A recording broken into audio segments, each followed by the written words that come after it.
Okay, I think we're ready. Everybody ready?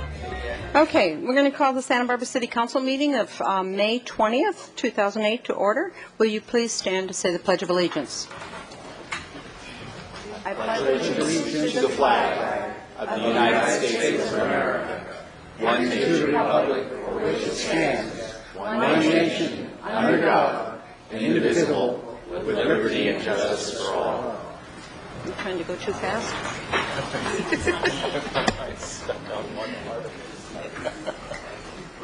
You want to go ahead and read the roll? Councilmember Agency Member Falcone. Francisco. Here. Horton. House. Here. Schneider. Here. Williams. Here. Mayor Chair Bloom. Proclamation declaring the week of May 17th through 23rd, 2008 as Safe Boating Week.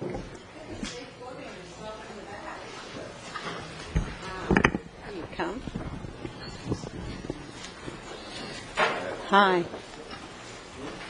May. Recreational boating is a popular seasonal activity, and the City of Santa Barbara offers considerable resources to accommodate a variety of pleasure boating needs. The City of Santa Barbara, the U.S. Coast Guard, the Coast Guard Auxiliary, and the U.S. Power Squadron use this time of year to promote safe boating and to remind boaters of the maritime rules of the road, which include to avoid drinking alcohol and taking drugs when operating a boat. An average of 700 people die each year in boating-related accidents in the U.S., the majority of which are caused by human error or poor judgment, not by boat or equipment failure or by inclement weather. A significant number of boaters who perish by drowning would be alive had they worn life jackets and observed safe boating practices. Knowledge, skill, and training are essential in reducing human error and improving human judgment. So as mayor of this city, I'm proclaiming the week of May 17th to 23rd as Safe Boating Week, and I urge all those who use our waterways for recreational boating to wear their life vests and acquire safe boating knowledge and skills for their own safety and for the safety of others. And here you go. Shake your hand there.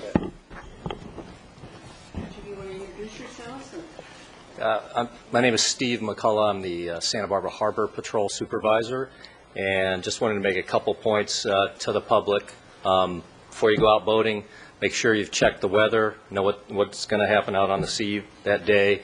Don't drink alcohol, operate your boat. Take a boating safety course through Power Squadron. They have them here at the harbor now. They're teaching one right now. And wear a life jacket. Thank you. I'm Petty Officer Chuck Reed with the United States Coast Guard, Marine Safety Detachment, Santa Barbara. And William Ravenscroft, I'm Division Captain for the Coast Guard Auxiliary for Ventura and Santa Barbara counties. I can't say too much about emphasizing the life jacket situation. Our district has rescued a number of people who were or were not wearing life jackets, and believe me, the difference is great. We have very little time to get to somebody who does not have on a life jacket. Thank you.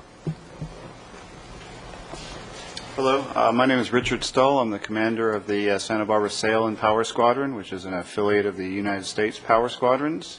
And like our friend at the harbor mentioned, we offer boating safety classes, and we also offer a range of social outings that allow you to practice what you've learned. Thank you.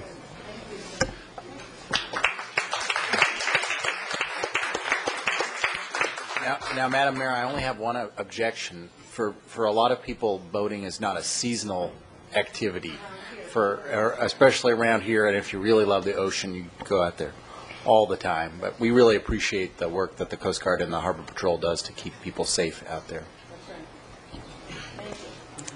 Item number 2, proclamation declaring May 28, 2008 as Day of the Young Scholar. I just talked to a group of newcomers at lunch. I was trying to explain the Scholarship Foundation. I don't think they quite understood what I was saying, because I was saying how many millions of dollars and so on, which I'm going to read right now, but it's very wonderful. In recognition of academic achievement and financial need, funds for scholarship and loan aid have been generously provided by businesses, corporations, service organizations, private foundation, and individuals in our community through the Scholarship Foundation of Santa Barbara. The future of the city of Santa Barbara, and indeed the nation, rests with the young people who will be our leaders and community contributors of tomorrow. The effectiveness of these future citizens will depend on the extent and quality of their education they are able to achieve. On May 28th, which I think is a week from tomorrow, is that right? Correct. More than 1,800 outstanding Santa Barbara County high school graduates will be honored at the Sunken Gardens of the Santa Barbara County Courthouse as recipients of scholarship and loan grants totaling $8.5 million, which they have earned through their diligence and dedication.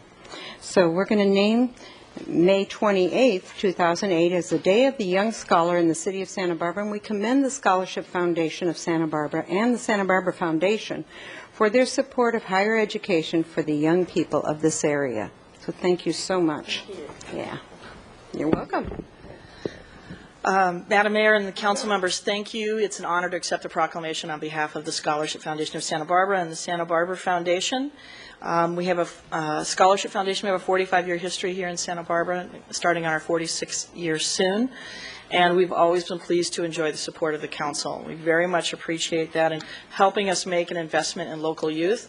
We think encouraging them through their vocational education or community college, four-year college, or graduate school is really a great way to provide for the future of our community. So we thank you for proclaiming May 28th, Day of the Young Scholar. Come see us at the courthouse Wednesday afternoon, 3:30. It's open to the public, and celebrate with our student scholarship recipients. That's right. You don't have to have a child or anything. You can just come and show up celebrate. and enjoy. Okay. Thank you very much. Thank you.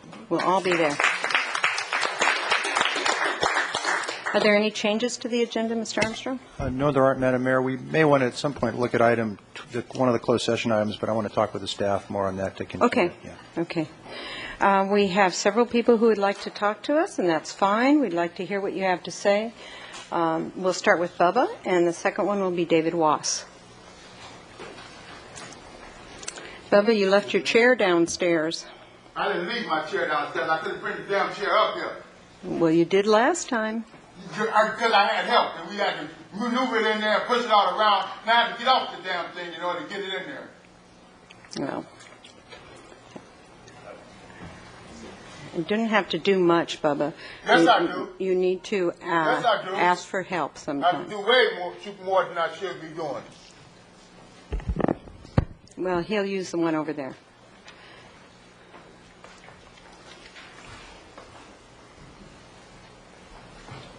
Mr. Wass, can you hand him the microphone? Thank you. He's right there. He'd be glad to. Yeah, this is what I'm here for. When I got here, I had to climb down a hallway on my hands and knees to get in here. I couldn't get my wheelchair in here. Getting around town, the streets are so messed up, not right close to downtown, but all in the other part of the cities, that you can't go up the streets. You got to get in the street, and you get in the danger of getting ran over by a car. I'm here to give y'all a thing. Either put this on the agenda so we can talk about it and discuss it and find a solution to it, or I'm going to start hitting everybody in here and everybody else with a lawsuit. I'm going to call ADA, and I'm going to do what I got to do, and I'm going to call my lawyer, and I'm going to do what I got to do, and I'm going to hit everybody with a lawsuit, because you know, as well as I know, that this has already been done in Lompoc. Okay, thank you. David Wass.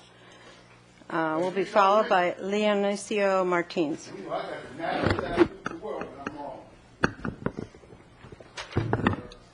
Mr. Wass.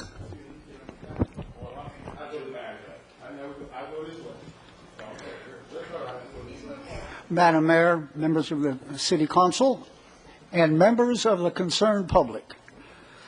The title of my remarks is Impeachment by the Numbers. A recent class action lawsuit brought by Veterans for Common Sense and Veterans United for Truth on behalf of the 1.7 million Americans who have served in Iraq and Afghanistan has so far forced the VA to reveal the following. Numbers of wounded, 31,948, injured, 10,180. Ill, 28,451. Numbers being treated by the VA who attempt suicide every month, 1,000. Numbers who succeed daily, 18. That's 540 a month. According to an April 2008 study by the RAND Corporation, number of Iran and Afghanistan war veterans who currently suffer from post-traumatic stress disorder, 300,000. Number who suffer from traumatic brain injury or physical brain damage, 320,000. These revelations call into question the extremely low casualty numbers propagated by the Department of Defense.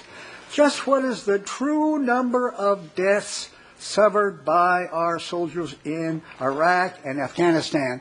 So far, and up to this point, the Bush administration controls those figures very tightly because Americans react to that number. They keep it low. So I say, is it really 4,077 or what is it really? Thank you very much. Thank you. Leoncio Martins will be followed by Jeff Schaefer.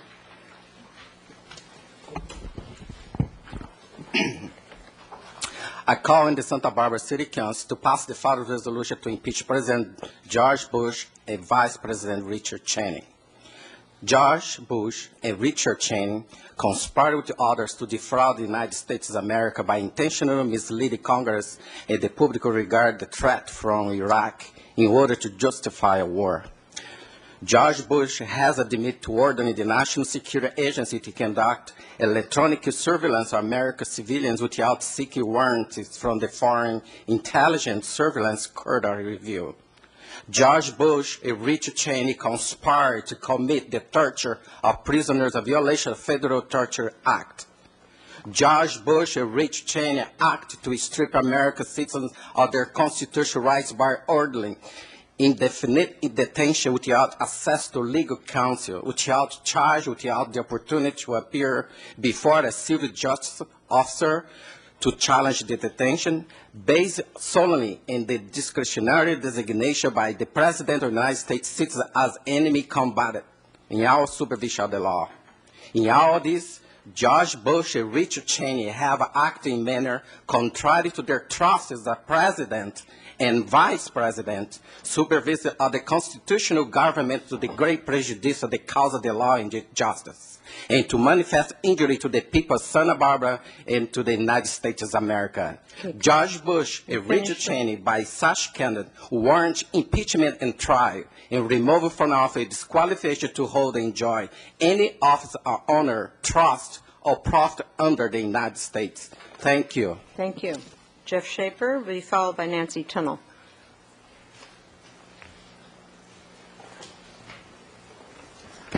Madam Mayor and the council members, thank you for opening this moment up for me. And I just want to bring you good news that I know of things around the city that are happening that are good things. One of the things I'd like to report on is just on the west side. I don't know if you've heard of the Turner Foundation, but there are some good things happening in the Village Apartments as far as some lives being turned around. And so I really want to let you know about them. Last Wednesday night, we heard of some things potentially happening on the weekend that were not good things that were going to happen on the west side. So a team of people who live at the village and other people from the community came together, and we had just a ask for peace night where we were able to pray together and just pray that nothing would happen on the weekend. And good to report, nothing happened over the weekend, so peace happened. And the other thing is just that there's a lot of folks that are gathering together to help some of our friends without homes. We do a meal sharing on Wednesday night, and there's about 7 churches and other organizations, including Doctors Without Walls, that come out just to try to help as we can some of the people who are facing poverty issues in the city.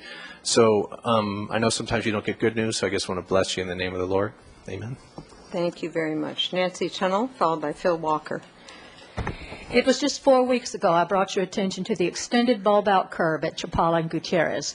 I told you how someone had recently cleaned it after it had gotten covered with tire marks and how I'd noticed this on multiple occasions. Well, it's been cleaned again. So at least every month someone feels compelled to clean the thing, obviously to try to hide the fact that it is not only not a good idea, but that it and structures like it are hazards. And we have an even more lethal hazard in Washington, D.C. We are fools to whitewash.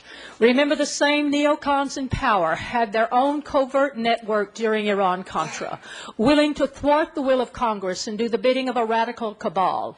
Add those invisible, untouchable forces to organizations like Blackwater, dependent on war and strife for their existence. Give them a war on terror in which anyone can stage a terrorist event and point to anyone they choose as the perpetrator. How convenient for those who've committed decades to a plan to remake the world and are again saber-rattling at countries on their short list. Welcome to Pax Americana. Thank you. Phil Walker, be followed by Fred Coleman.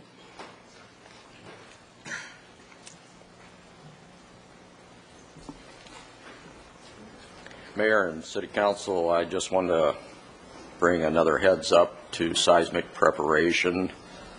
I heard recently, within the last day or so, Bakersfield has been experiencing like plagues of frogs upon your house.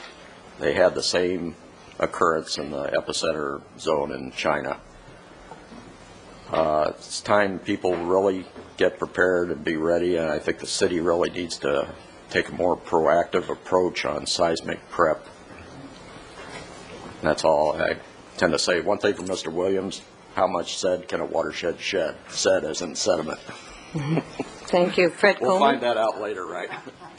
Fred Coleman, and be followed by Once Fred the Hughes. bathymetric surveys are done, yeah. Right, I haven't finished it yet, but I'll come up with it. Thank you. Hi, I'm Fred Coleman. I live at El Carril, and I was talking about getting bus passes for because a lot of the people that live there, it's not a stipulation you have to be homeless or anything to live there. You just have to meet a low income, and so there's a lot of working people that live there.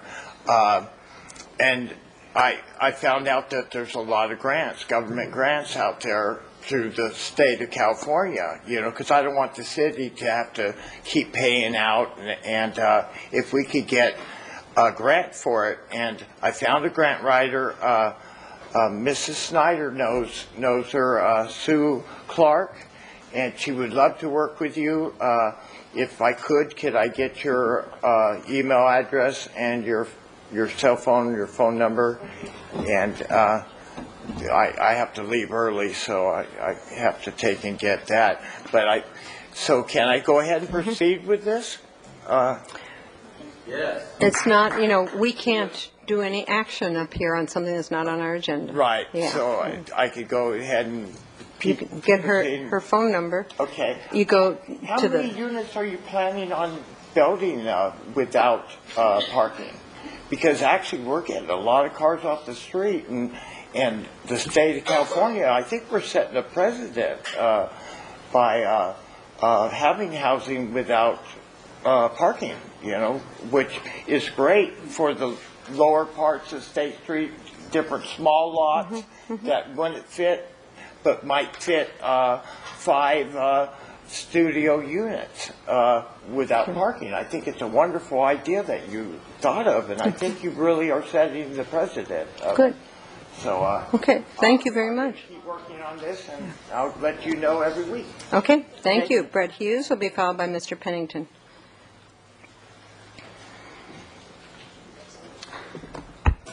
Some words from Woodrow Wilson, United States President and Nobel laureate. Since I entered politics, I have chiefly had men's views confided to me privately. Some of the biggest men in the United States in the field of commerce and manufacture are afraid of somebody, are afraid of something. They know that there is a power somewhere so organized, so subtle, so watchful, so interlocked, so complete, so pervasive, that they had better not speak above their breath when they speak in condemnation of it. Powerful words. Now let's see how things have progressed. The words of George W. Bush. Quote, "Let us never tolerate outrageous conspiracy theories," unquote. Interesting. Oh, thank you. Mr. Pennington, be followed by Mr. Meyer, Floyd Meyer, and then the last speaker will be Bob Hanson. Good afternoon. I'm Mr. Pennington. I'm here again with the same issues regarding compliancy, ADA, violation of federal and state laws. The cities and the cities around Santa Barbara have a duty and an obligation to be in conformity to certain laws governing housing, parking, accessibility. There's a whole guidelines of laws out there to be followed so people don't get hurt and people don't, suffer tort as a result of a building or a sidewalk or what have you, not in compliance with federal and state law. I do believe that the agents and the commissioners should be somewhat responsible for people that are suffered tort as a result of non-compliancy. As you can see, Bubba, he can't even get up here. That's kind of, just as a normal citizen, that disturbs me, because I might be in a wheelchair here soon. Who knows? And I would not like to have that obstacle in front of me. I do have obstacles in this city, which I've addressed the council a few times on, and I just think that the commissioners should get a heads up on compliancy. Thanks. Okay, thank you. Floyd Myers will be followed by Bob Hanson, will be our last speaker. I'm going to use that.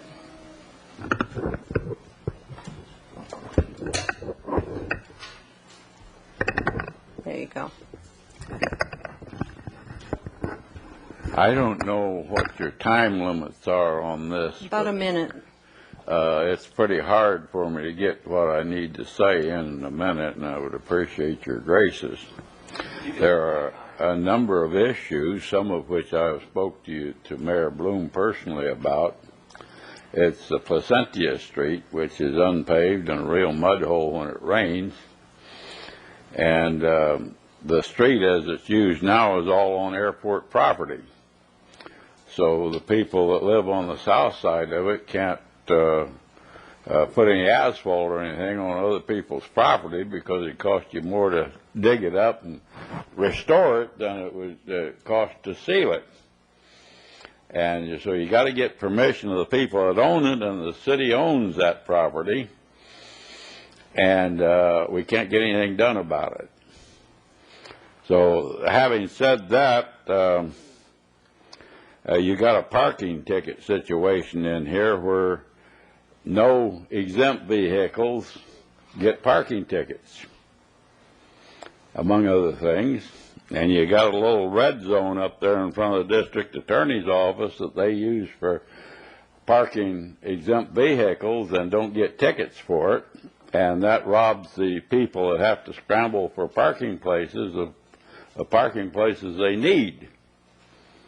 And besides that, your curb is faded, and I'm colorblind, and I can't tell where the green begins and the red leaves off and green begins. So I was one car length out of the green zone there, and I was accosted by two Santa Barbara police officers, and the officer that shoved the ticket in my hand, he didn't write it. I asked him to help me relocate, and he refused. And it took me 96 days to find out who that officer was. They say it's Josh Morton, but until I can talk to him, I won't know if it was him or not. The man spoke with authority, and I considered him a rather senior person, and we might have a blue code problem here. But I know I've written, you talk it over first, and then you condense things down and put it in writing. And I've done that with Chief Sanchez, and he has indicated he is not going to reply. And I've talked to your Mr. Armstrong, and he says he's talked to Mayor Bloom, and you two are not going to reply. And I'd like to point out to you that back south of the Mason-Dixon line for 100 years, there is no, some police agencies and cities never recorded a complaint of people having to ride the back of the bus because they were dark in skin color. They just wouldn't accept the complaints, and until you get it in writing and are able to archive it, it doesn't really exist. Okay. So if you can get some people working on getting those 10 items I pointed out in that letter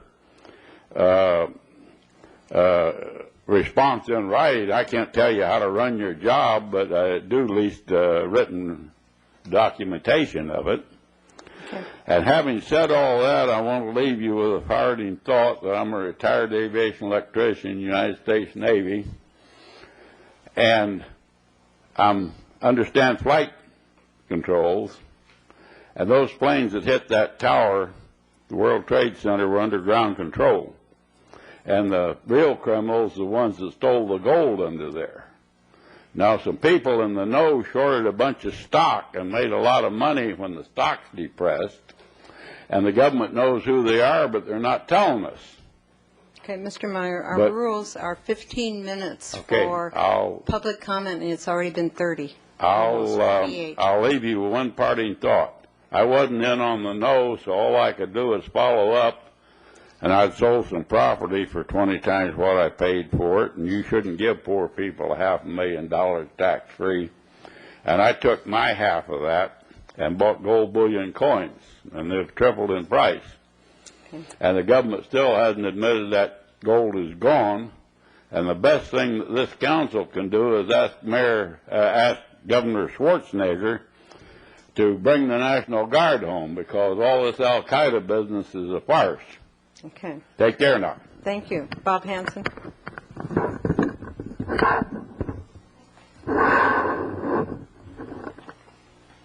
Yeah, I gave him some of my minutes there. I want everyone to look at the Santa Barbara Sound this week, or today. It was a new nonprofit, Combat Gang Violence. It's a great article of trying to work with the kids. I think that's what we need to do when we work with the homeless. We don't need a task force that's going to repress them, but we do need to be tough with the homeless, and we also need to love them and try to get some positive things going. So there was a task force in 1983 on Lower State Street, and they talked about the same, situations.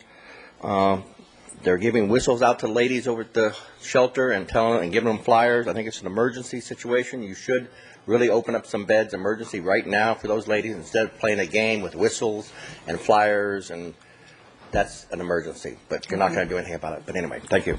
Thank you. We have the consent calendar, and we have item 5 to take off. But go ahead and read what you need to by title only. Item number 5, adoption of the revised emergency operations plan, recommending that council adopt by reading of title only a resolution of the council of the city of Santa Barbara adopting November 2007 revisions to the City of Santa Barbara Emergency Operations Plan. Item number 6, used oil recycling block grant application 14th cycle, recommending that council adopt by reading of title only a resolution of the council of the City of Santa Barbara authorizing the finance director to submit an application to the State of California Integrated Waste Management Board for fiscal year 2009 used oil recycling block grant 14th cycle in the amount of $23,549. Item number 7, decision and findings resolutions for the approval of the Santa Barbara Cottage Hospital Foundation Workforce Housing Project, recommending that council adopt by reading of title only a resolution of the council of the City of Santa Barbara denying the appeal and upholding the decision of the Architectural Board of Review's preliminary approval of the site plan and project design for the Santa Barbara Cottage Hospital Foundation Workforce Housing Project located at 601 East Mitchell-Torina Street.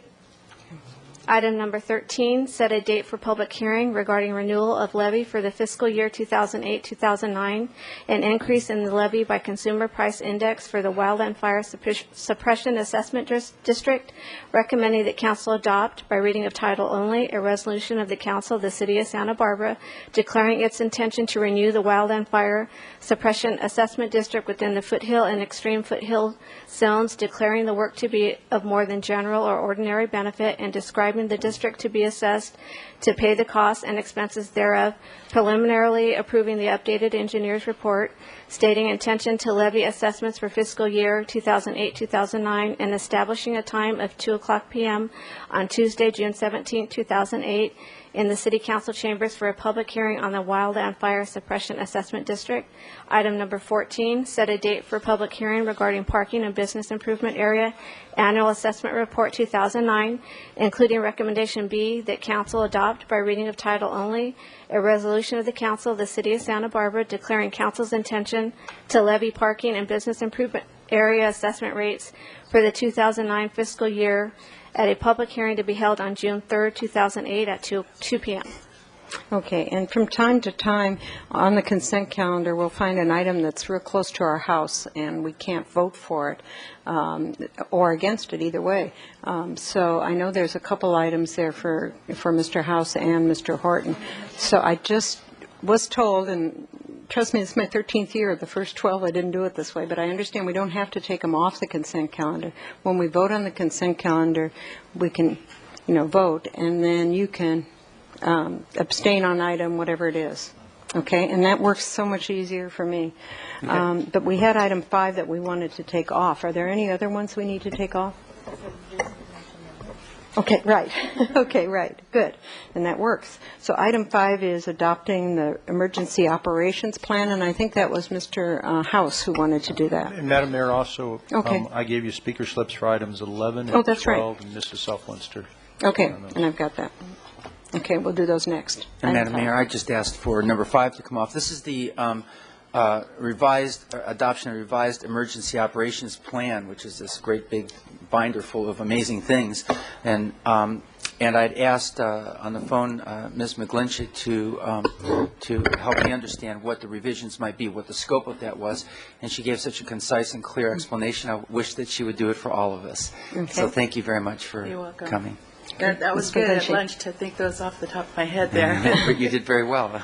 The revisions to the emergency operation plan, the last revisions were done in 1995.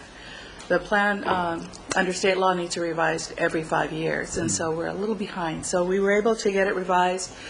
It is up to state and federal statutes. It has been approved by the state and by the county operational area. It will assist us in responding to emergencies beyond our day-to-day activities and response. It's been restructured from a 5-inch binder to a 2-inch binder. The 5-inch binder used to have annexes in the back, which we found were too cumbersome and weren't very user-friendly. So what we did is we removed them and put checklists in them for the Emergency Operations Center section chiefs and the branch and unit leaders as well, and made it just a 3-sectional type of a plan. The first section describes the city, all of the hazards within the city. The second section has a checklist, and the third section is all the legals, proclamations, everything you need to know that makes this a binding plan. And I think you started with this, but I think you explained that this made it consistent with the national requirements as well. In accordance with the National Incident Management System and in accordance with the state. Our plan actually mirrors the state plan right now. Okay, very good. Well, that's fine for me, and I just wanted to make sure the whole world got a chance to hear that. And thank you for all the hard work. Thank you very much. It can stay on the consent calendar for us to vote on together. Okay, thank you. And yesterday I was at the Athletic Roundtable Hall of Fame dinner, and I heard about the CERT program at Santa Barbara High School, because they are so delighted that you are bringing that to the teens there. Yes. And talking about getting some kind of emergency, I don't know what it would be, a place for it. So people naturally go to schools, when there's an emergency. So they would be the emergency center for that neighborhood, I think, is what they're talking about. We're right now working with the American Red Cross and the City Commerce on each one of the schools have DRI, or Direct Relief International sheds. Right. And what we want to do is there are businesses in the community that have already adopted the schools, and they've wanted to have a way to be able to contribute. And what we want to do is put some shelter types of equipment within those sheds, so that way we can handle 100, 150 people if we need to shelter them in the schools. Oh, that's very wonderful. Okay, so thank you, and thanks for taking that off. Did we have another item to take off? 7 and 12. 11 and 12, thank you. Speaker at 11 and 12. Okay. Item 11, you go ahead and read the title, please. Item number 11, notice of completion for the neighborhood traffic management project. Okay. Ms. Self. Thank you, Mayor and Council, for the opportunity to speak to you. My name is Michael Self. I'm president of Santa Barbara Safe Streets. Item 11, should I talk about them both? Well, if you'd like to, go ahead. Okay. Item 11 is for the completion of the neighborhood traffic management program in the St. Francis area.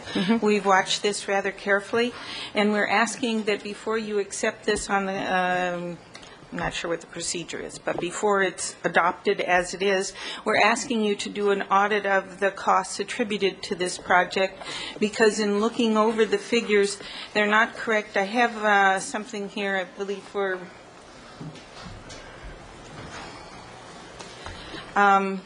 this sheet that you're getting right now. It shows expenses that we found through our public document requests that are not on these sheets. And so we'd like to have it accurately documented. One of it was Roche Communications for $55,229 for the promotion of the plan in the St. Francis area. Walkable Communities with Dan Burton received $11,570 that we were able to document. And postage, mailing, art, and graphics. And one of the things that concerns us about this, well, two things. One is that the city neighborhoods were promised that they would not spend over $300,000. In fact, in the documentation that are in City Hall about this project, Browning Allen stated that if it went over $300,000, that they would only install what those monies could do, and this is for the neighborhood plan.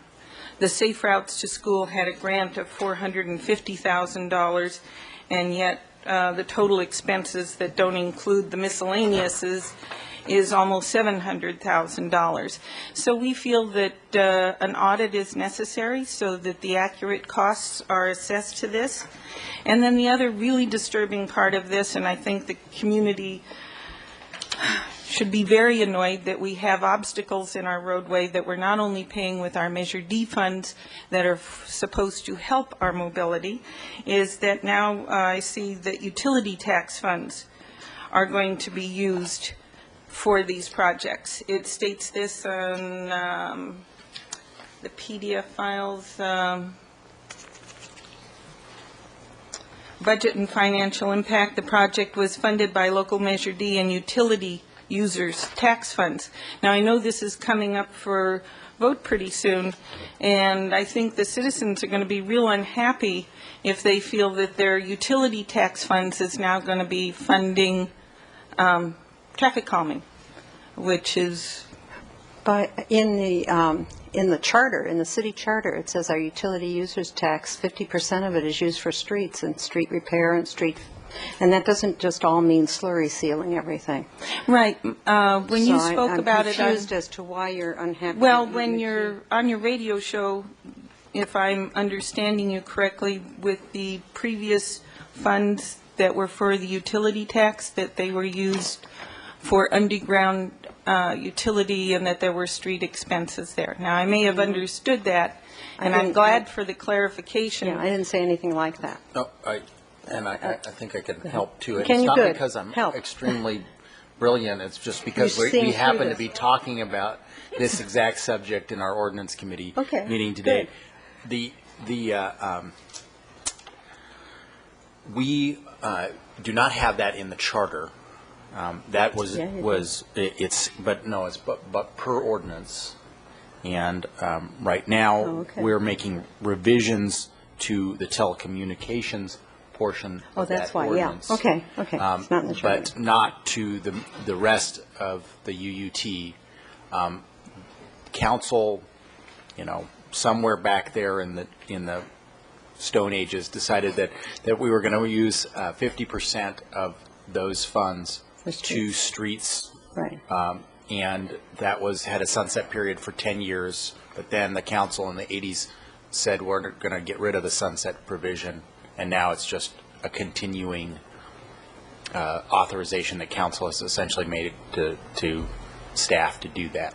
And this utility tax is the one that's going to become before you that will be approved by a vote of the public?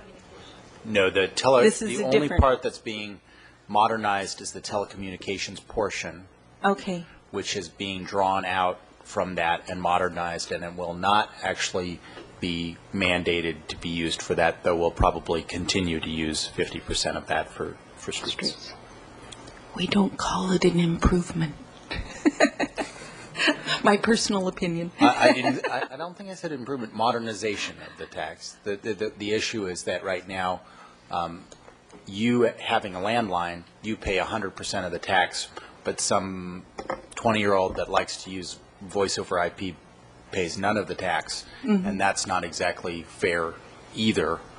So the proposal before the voters is essentially to reduce the percentage tax to everyone, but make sure that everybody is paying it. Oh, I'm sure. But anyway, the main point is that if we could have an audit before this is accepted so that it is improved. You'll notice on the bottom that we weren't able to get the cost of the return of the mailers, which was 97 cents for the ballot. And also, there were 3 years of missing expense, and when we pressed for this, we were told that it wasn't in a format that they were willing or could give us. And so maybe you'll be able to get that information. Thank you. Okay, thank you. Okay, the consent calendar. Does anybody want to take something off to vote differently? Do you? Oh, well, okay. Mr. Allen, do you want to comment on this? Yeah. Well, I didn't hear anybody asking. Dale's not going to ask. I'm going to ask. Okay. Madam Mayor. Mr. Allen. I guess I misunderstood what you said earlier. I thought we could vote differently on things that were on consent. Yeah, I thought that's what you said, right. without taking it off. Mr. Wiley, will explain. Saying no. Yeah. Mr. Wiley. Madam Mayor, I believe it would be simpler, possible to, with respect to those consent agenda items for which a council member needs to abstain as a result of a potential conflict of interest, that the record could simply reflect that council member so-and-so is abstaining on item number so-and-so. In order to vote affirmatively and to not abstain to vote yes or no, I think we'd have to have it as a separate item. Okay. In that case, I'd like to remove item number 7. Okay. Any others? Item 13. Okay. And let's have Mr. Allen answer the questions. Let's go back to that on items, what was it, 12? I was just expecting you to. 11 and 12. Okay, Mr. Allen. Thank you, Madam Mayor, members of the City Council. I'm Browning Allen, Transportation Manager, and I have with me Joshua Hagmark, who is the Acting Principal Engineer, who is the manager in charge of the construction of these two projects. What you have before you today is the filing of the Notice of Completion. This is the final act in the terms of a construction project, so we can close it out and pay the contractor his retention money. We've withheld 10% of the contract amount. And this also closes out the time period where any suppliers or subcontractors could file a claim against the contractor. So this is a procedural matter. In terms of the numbers that are reflected in the council agenda report that Mrs. Self is referring to in terms of the documents she handed out to the council, as well as what's in the staff report, what's reflected in the staff report is only the design and the construction cost. And the construction was within the money that was approved by council when we went to council last September for award of contract. The document she handed to you is some of the costs that were associated with the before traffic calming, before we went to the actual design of the project. I have to answer any of the questions, specific questions council might have. Okay. Thank you. Mr. House? Just a quick question. Was the landscaper subcontract, or is that a separate contract altogether? I see the construction contract here and all that. Sorry, Madam Mayor, Councilmember Grant. The landscaper was part of the general contractor in both of these cases, Sousa Peterson and Scenari Construction. So there was no separate contractor for the landscaper. Great. Okay, thank and you. I know there was a question along the ways to accelerate their landscaping. That was some negotiation we had to do with the general contractor to get that done, because he had planned to wait until he was completely done to start the landscaping. Well, I want to The reason I asked that was I didn't know if this is the appropriate time, but I wanted to commend the landscaper for two things. One, for moving the process ahead, and as they finished each of the different elements, they went forth and began the landscaping right away instead of leaving them to be all gross and muddy and messed up for a long period of time.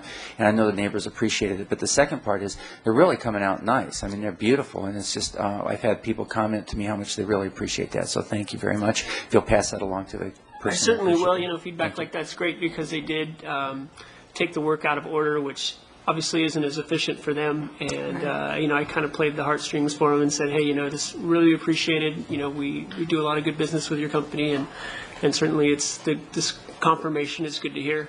I have heard also from the public basically taking ownership of some of these areas too and saying, great, they look forward to improving them and keeping them improved because they kind of treat it as their front yard. So it's really, it could be a great model for other areas. That's really good. The one at the high school got some real comment the other day. I just point that out. Good, thank you. Did you notice it was green and gold?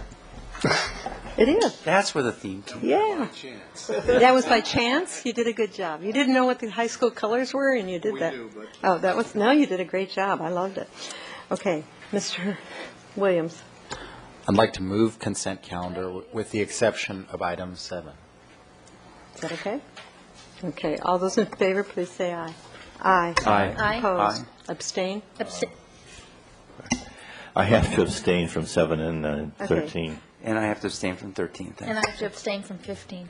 15, okay.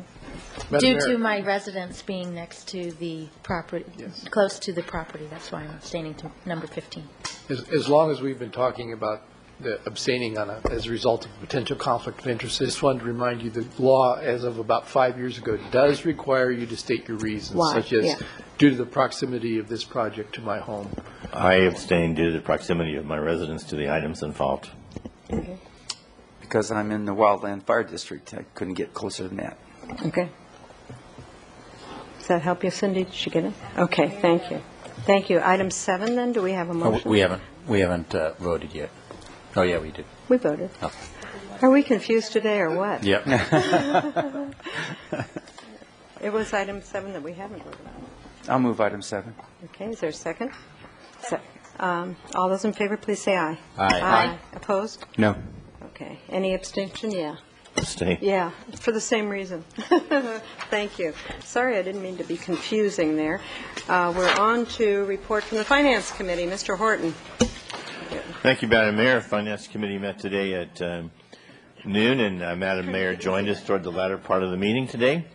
And we reviewed the April 2008 investment report and moved that on to City Council. We also discussed the fiscal year 2008 third quarter review and moved that to Council. And we had budget briefings from the Parks and Recreation Department Forestry Program and discussions of the potential impact of state, county, and school district budget issues on public safety operations and the general fund budget.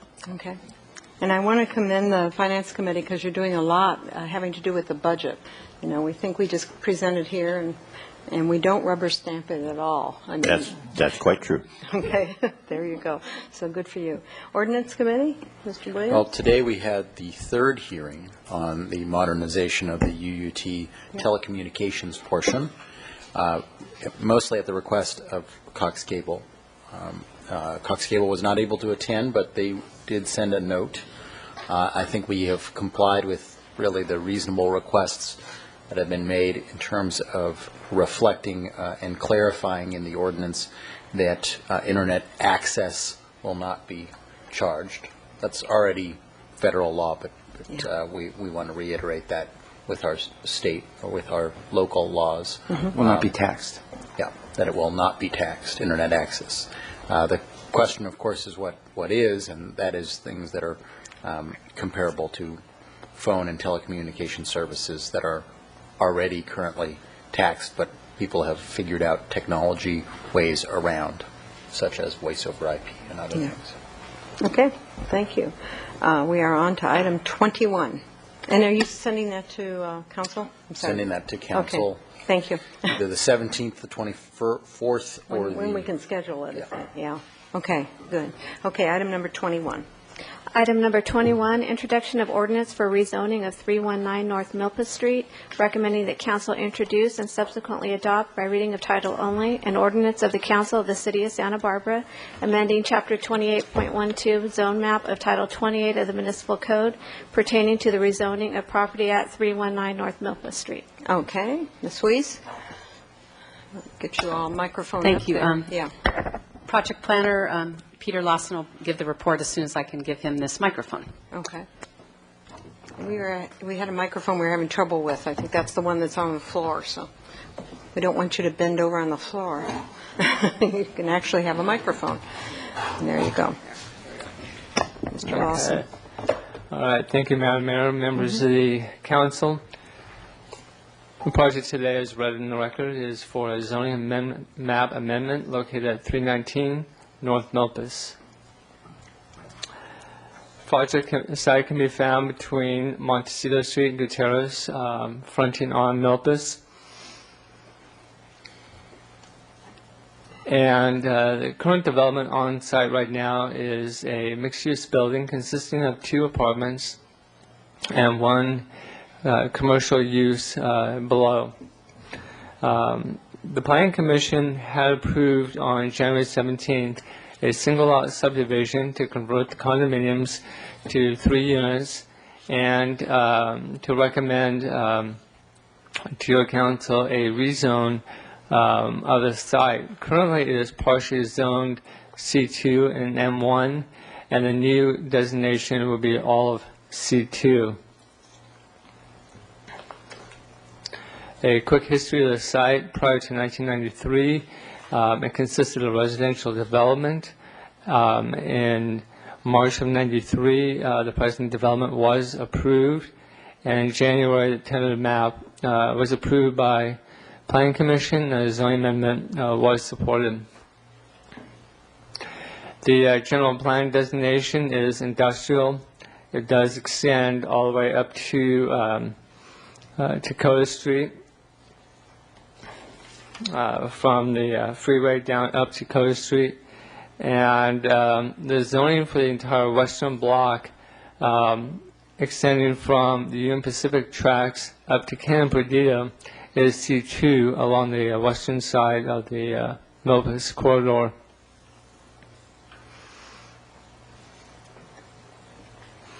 In reviewing the project, we found that it was consistent with both the general plan and municipal code. Within the land use element, they describe the Milpas area as a area of a solid strip of commercial activity along both sides of the street. And you'll find typically commercial, restaurant, office, as well as some residential use along both sides of Milpas Street. Under policy 4.2 in the housing element, does say explore options for finding additional housing. And finally, within the municipal code, they discuss the fact that the zone district boundaries should be in alignment with the property lines. Additionally, we found that the project was consistent with Charter Section 1507, living within resources. Going from a M1 to a C2 zoning is a fairly small difference in terms of traffic, public services, and water use. Under C2, fewer impact, source air quality impacts, and it also improves the potential for jobs housing balance. At the site visit yesterday, a question came up about the difference between compensation for condo conversion versus under the current tenant displacement ordinance. As the slide shows, under condo conversion, you would have 1.5 times the monthly rent or $2,000, whichever is greater. Under the TDAO, it is 4 times the median rental rate or $5,000, whichever is greater. And if eligible service needs, it would be 5 times the median advertised rental or $6,000, whichever is greater. So with that, we conclude our presentation, and we do recommend approval of the zoning map amendment. Okay, thank you, Mr. Lawson. Mr. Williams has a question. I don't have a question. Oh, sorry. He wants to speak. Do we have a speaker? I'll wait. I don't for the have a speaker slip for anybody. Then I'll just go ahead then. I'm extremely disappointed in this staff report, in the slides that I see, and in the staff recommendation. I feel that the city has become far too friendly and accommodating towards things that is not in the interests of affordable housing, but yet seems to still use the language of it in order to legitimize the move. This is not going to improve the potential jobs housing imbalance. This is not the provision of an affordable residential ownership unit. This is the destruction of 2 affordable rental units and the replacement, perhaps, of residential ownership units. But generally, that does not improve the jobs housing imbalance, but makes it worse. And so to me, I do not believe that this city should be making recommendations, and that staff should be making recommendations to council that are diametrically opposed to the goals that the city has articulated in regards to affordable housing and in regards to the preservation of rental housing in the city. We should not be. In the past, we have only rezoned manufacturing to help a owner or developer if they provide some things that are within the city's interest, such as workforce housing, price-controlled workforce housing. I do not think that we should be rezoning unless that accommodation, that kind of accommodation is made. At very minimum, helping the tenants with the amounts that are in the tenant displacement ordinance and the in lieu fee that is being proposed as part of the update to the inclusionary ordinance, which is meant to offset what we lose in workforce rental housing. It's peanuts. It's $17,000 a unit, but we've been talking about making that change for 2.5 years, and in fact, the recommendations have been here with us for over a year, and I think I've said very publicly here on several occasions that I will not vote for anything that any project that is discretionary that does not voluntarily pay into that in lieu fee and offset the loss of affordable housing with that inclusionary fee. So I'm going to vote no on this rezone, and I implore my colleagues to send a strong signal. We don't get these all the time. Most of these go through, a staff process without us ever seeing them, which means we are seeing many rental units being converted into ownership units, and therefore the loss of workforce and affordable housing without the public seeing it and without us seeing it. And this is one of the rare times that we have a chance to say no, and I think we should. Okay. Can I ask you a question, Mr. Williams? Sure. This is, we have 58% of our dwelling units in the city are rentals.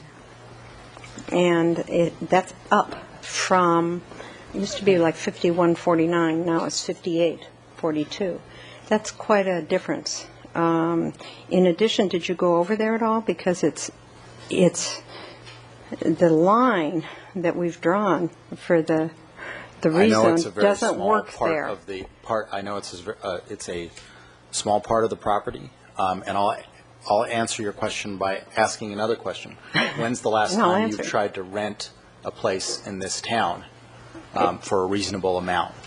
And Well, I've never find- been able to rent for a reasonable Except amount or during- buy for a reasonable amount. I think my house is worth a lot less than it really is, and the rental on there would be tremendous. But Except- that doesn't, that's not what we're talking about here. That is If what that's we're what you're talking We're about, talking about I'm talking using about our something else. discretionary authority as the city to permit this to be built. We don't have to say yes to It's it. already built. I understand Okay, for it good. to be converted. Okay.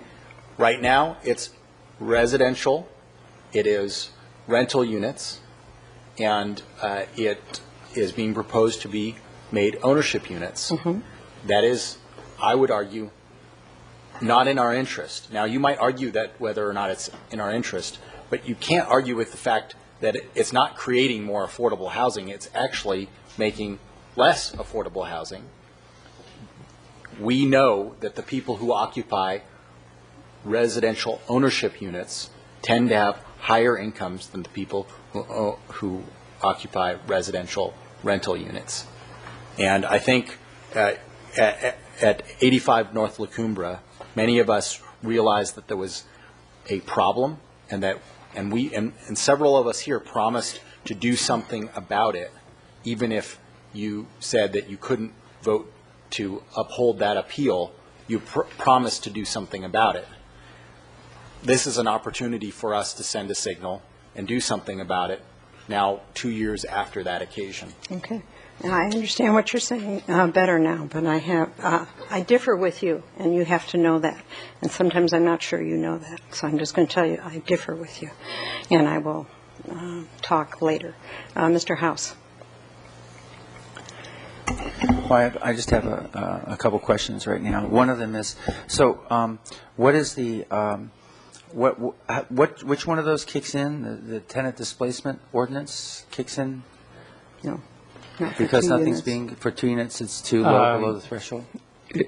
Mayor Bloom, Councilmember House, it would be the condo conversion that would kick in, not the tenant displacement. Okay. And so the people that are there now are going to be offered some assistance for their move if they have to move, unless they decide to stay and buy it. I don't know if that's an option for them or not. What is the assistance that they're going to be getting then? 1.5 times their rent? 1.5 times their monthly rent, or $2,000, whichever is greater. Okay. And nothing is proposed to be built. This is actually essentially making the zoning conform to what's been there, if you will. You've already got living units upstairs, and you've already got the commercial downstairs. Nothing's being constructed. It's just that for the sale to take, for there to be a sale opportunity, that the zoning has to be conform with the use. Is that am I framing it correctly? That's correct. It's reconciling the development from 1993. 90%, 95% of the residential use is within the C2 zone district, and we're just taking that boundary and having it coincide with the lot line. Okay. Well, let me just comment then a little bit. Number one, for me it seems that this kind of thing is close to ministerial. It's not, because it's a rezone, but the fact is that it's of such a small impact. Then again, one of the things that was interesting in reading the staff report, and I think it was probably a poor choice of words, was the using the word would provide an affordable residential ownership unit in the city's housing stock. And I kind of caught on to that when I read this. I went, oh, that's cool. That's pretty good, because it's such a small project for them to, come forward and to voluntarily offer that one of them would be affordable in the ownership range. And so then it was disappointing to me later to see that that wasn't so. And it made me, we don't really have our ducks in a row yet for the smaller projects. We aren't set up yet to be coming down to the 2 units and 3 units, the small ones, and having in lieu fee and all that. We're talking about it. We're working on it. That actually hasn't happened yet. What we did put in place for the construction of the larger projects, the ones that are a certain size, is the tenant displacement ordinance. And we have this moving expenses deal right here just to help people move along. I would be very interested, and maybe it's inappropriate, but and you can say no if you want to, Mr. Nelson, but it would be very interesting to know what the level of affordability or range that these small condominium units are going to go for, just to give us some general idea as to where this is. Even if it isn't affordable by our classical capital A affordable, one might make the argument that they are a classic example of affordability by design. But I could be mistaken. Would you share that with us? Again, if you don't feel comfortable doing that, I would understand that. But if you would, it might be helpful. Mr. Brian Nelson, project architect. I don't know what the sale price would be, but it's on Milpa Street with the traffic and the noise, and it is a mixed-use project.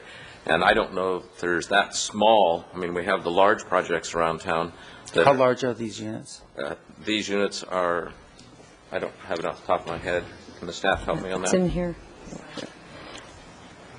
They're two-bedroom units.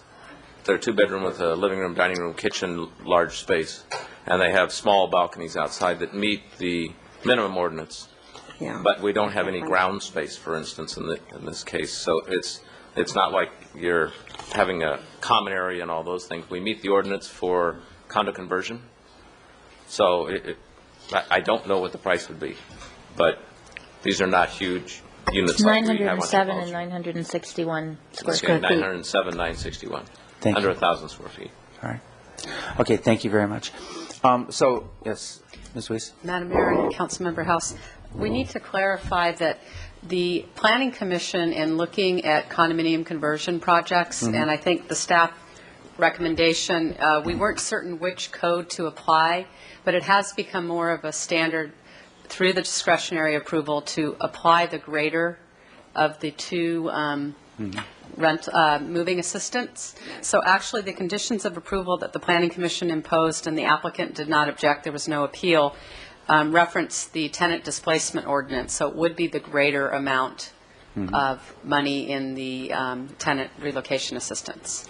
I've spoken with somebody not too long ago who was in a very relatively small 3-unit situation where they benefited greatly from the tenant displacement assistance that we have, and it made all the difference in the world to them being able to relocate and find a legitimate place. I'm really glad to hear that. I really am glad. I understand the concerns that Mr. Williams says, speaks.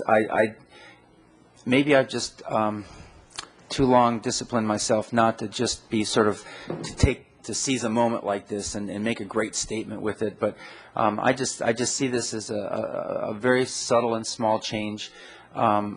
This is very good to know that the tenant displacement assistance is being offered to those who are there. I was to understand also that one of the those who live there are considering purchasing, and that's another thing for which I would be grateful here. But I think this is something that I can support.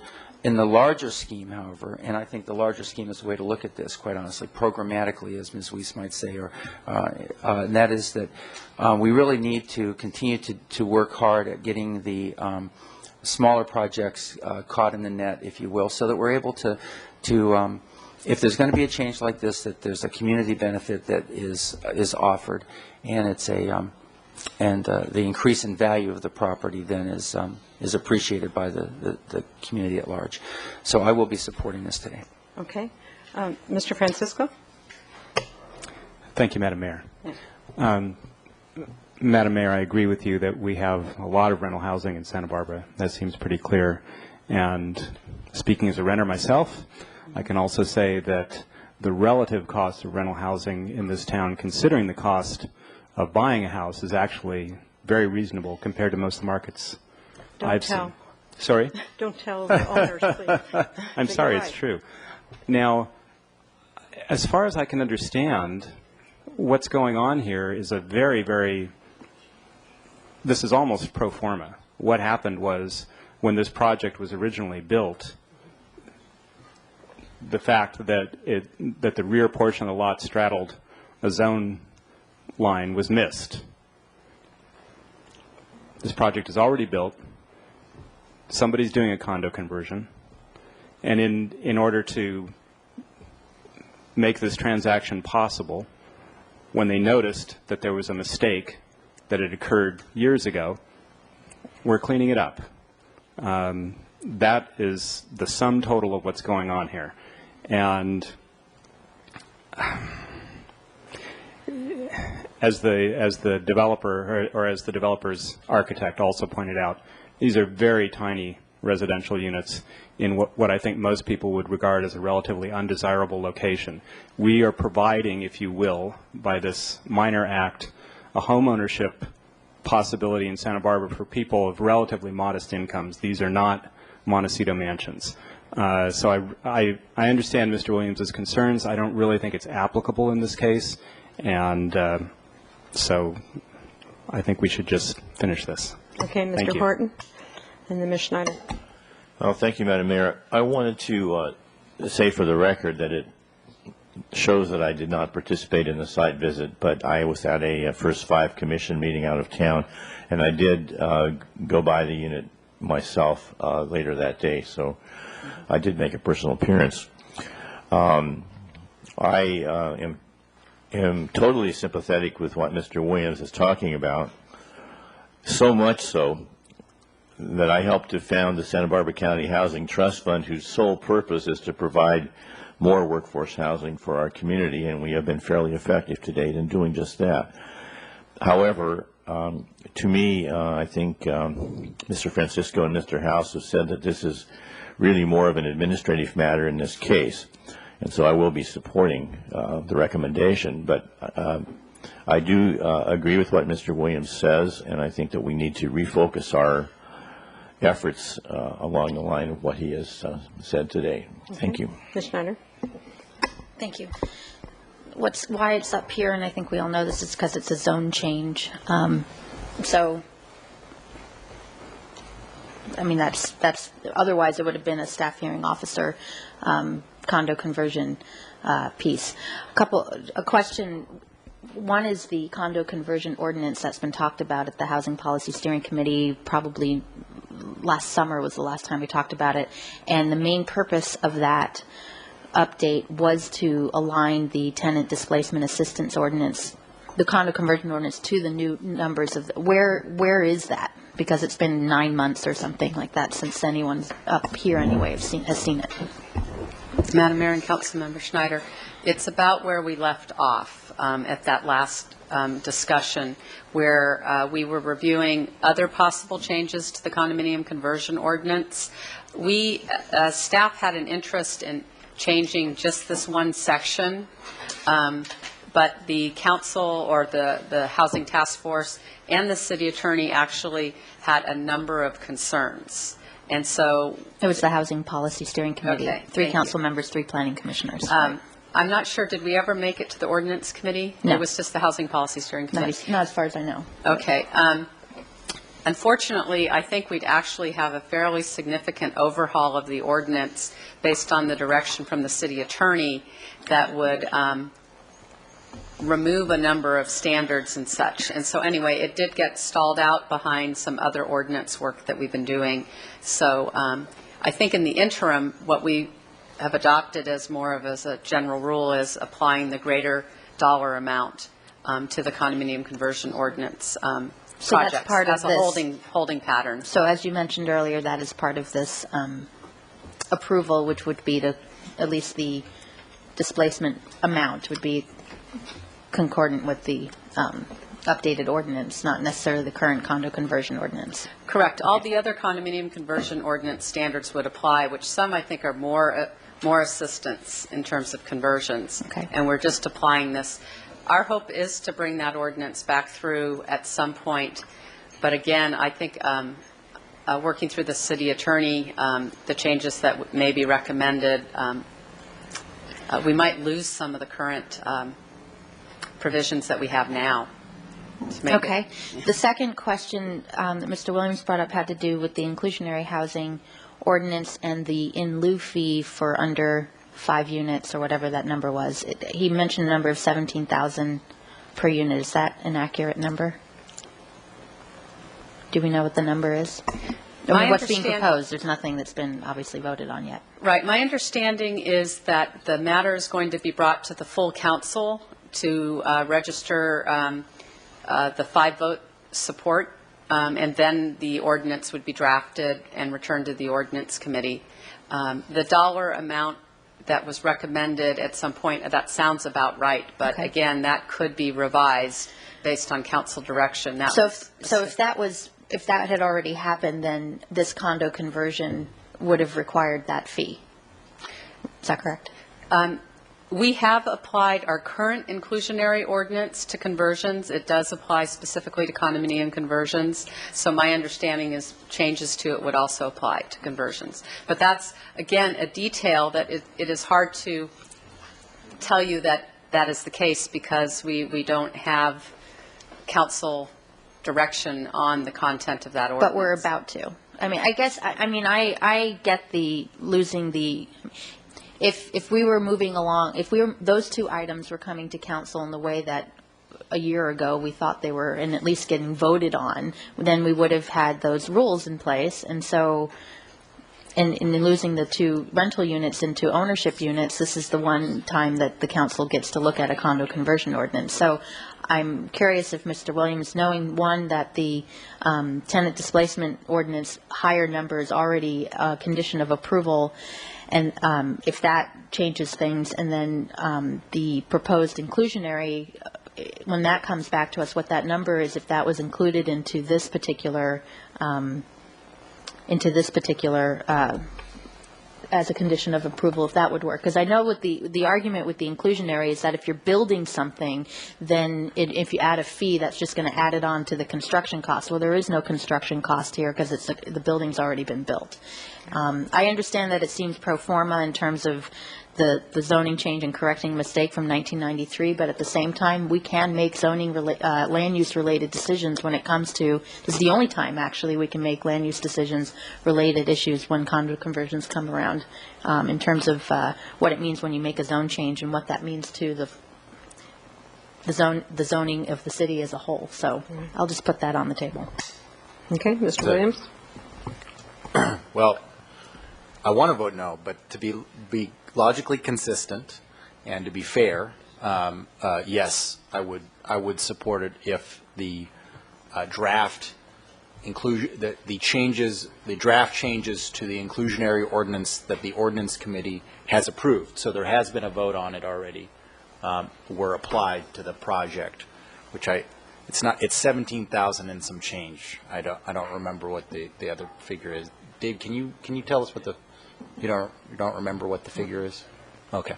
It's 17,600 or 17,200, somewhere around there, per unit, which is dramatically less than the changes to the inclusionary housing ordinance that were presented to council, over a year ago, or about 9 months ago, in which case we decided to proceed on with some changes, but not do it as high as was originally proposed.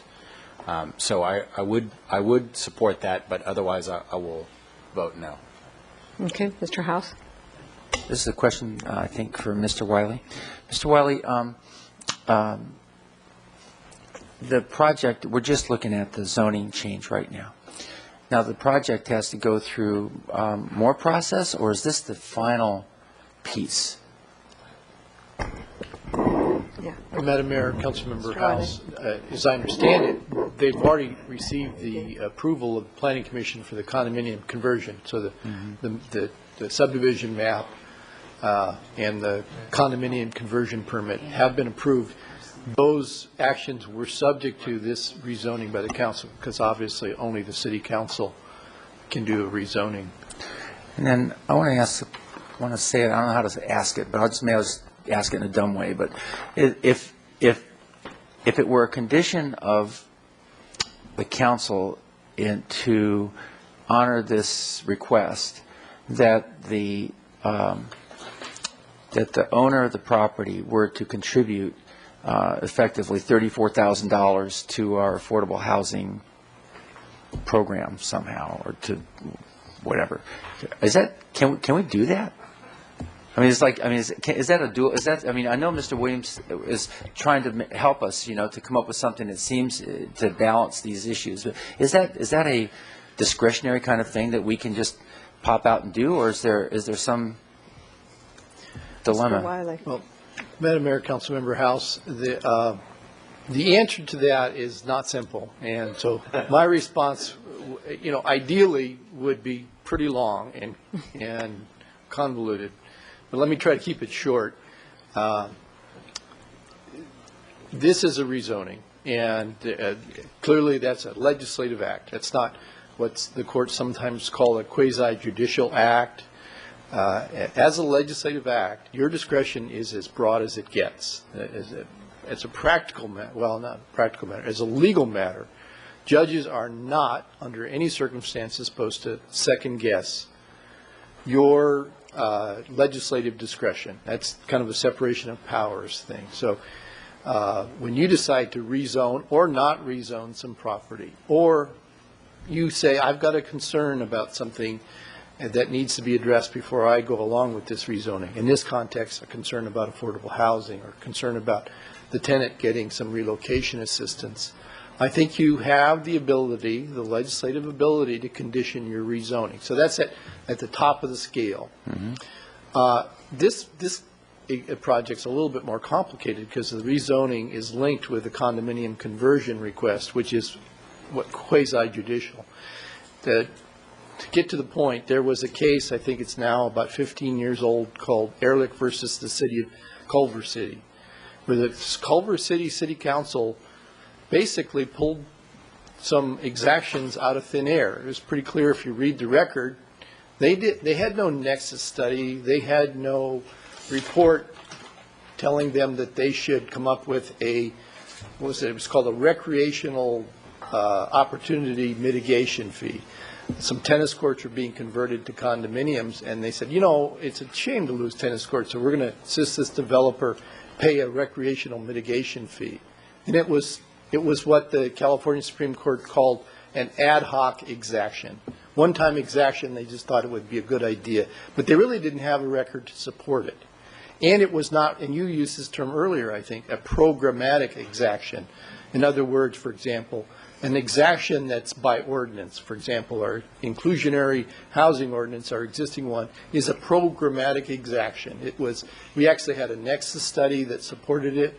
It had public hearings, and the council adopted it, and it applies to everybody.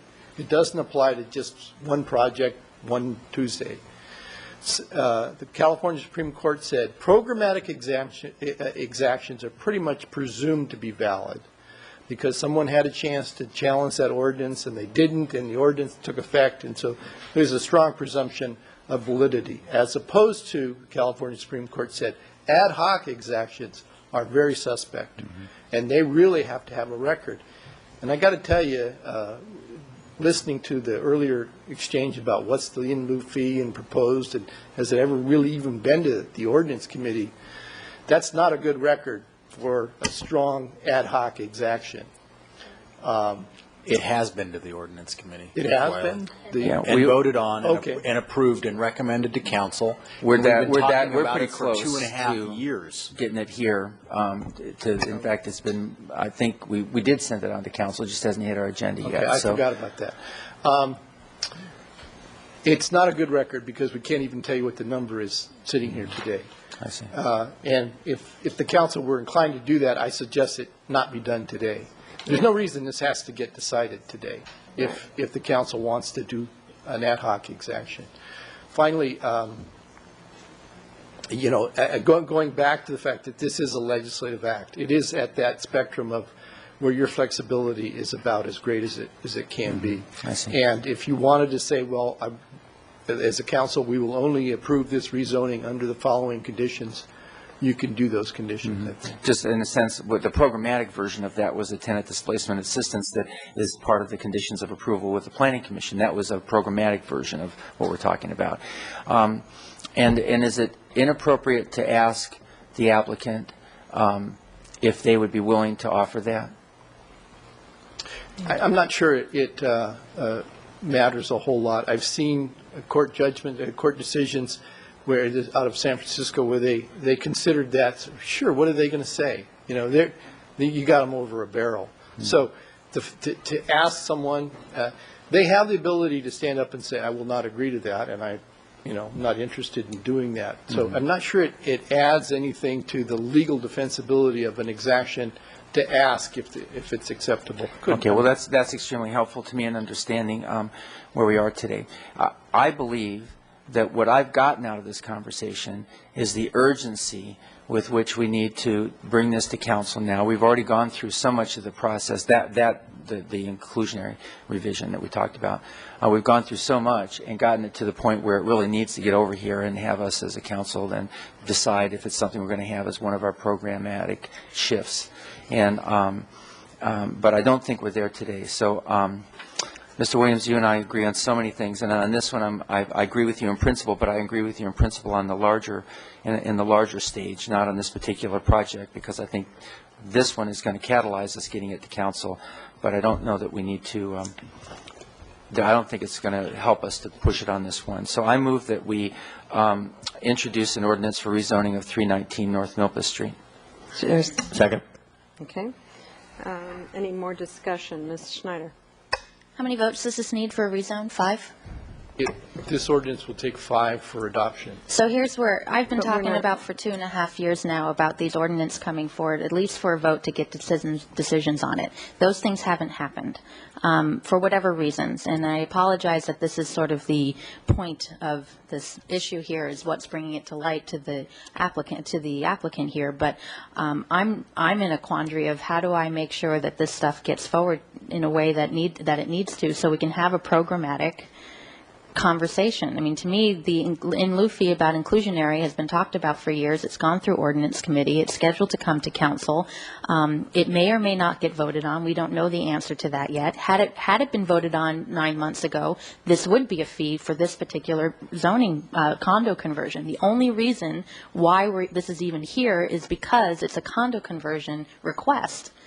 That's the only reason why we're looking at this rezone, is because someone wants to convert rentals into for sale ownership. So we can either table this, because you only got 4 votes, I see. So you can table it and we can bring it back when it comes back, or bring back for a full council or something else. But I'm at a point where these issues have been talked about for so long that if I just let that happen and let things go by through the council and vote on them just because it seems pro forma, that's not doing the bigger picture items in a way that I think is best for the city.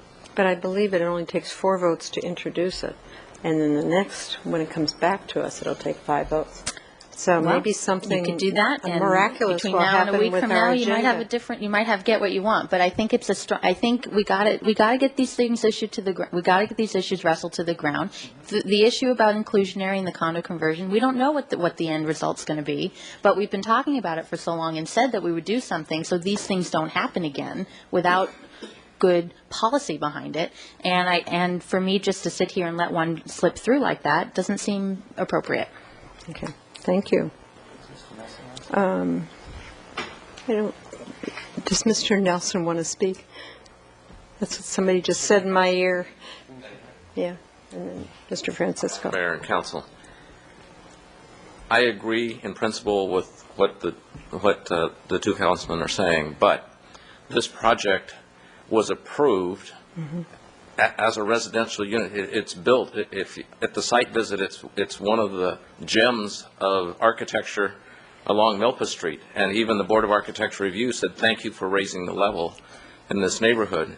And to put the onus of bringing the whole ordinance issue into here before you make a decision, it just seems like we are really being hogtied on a project that is not our problem.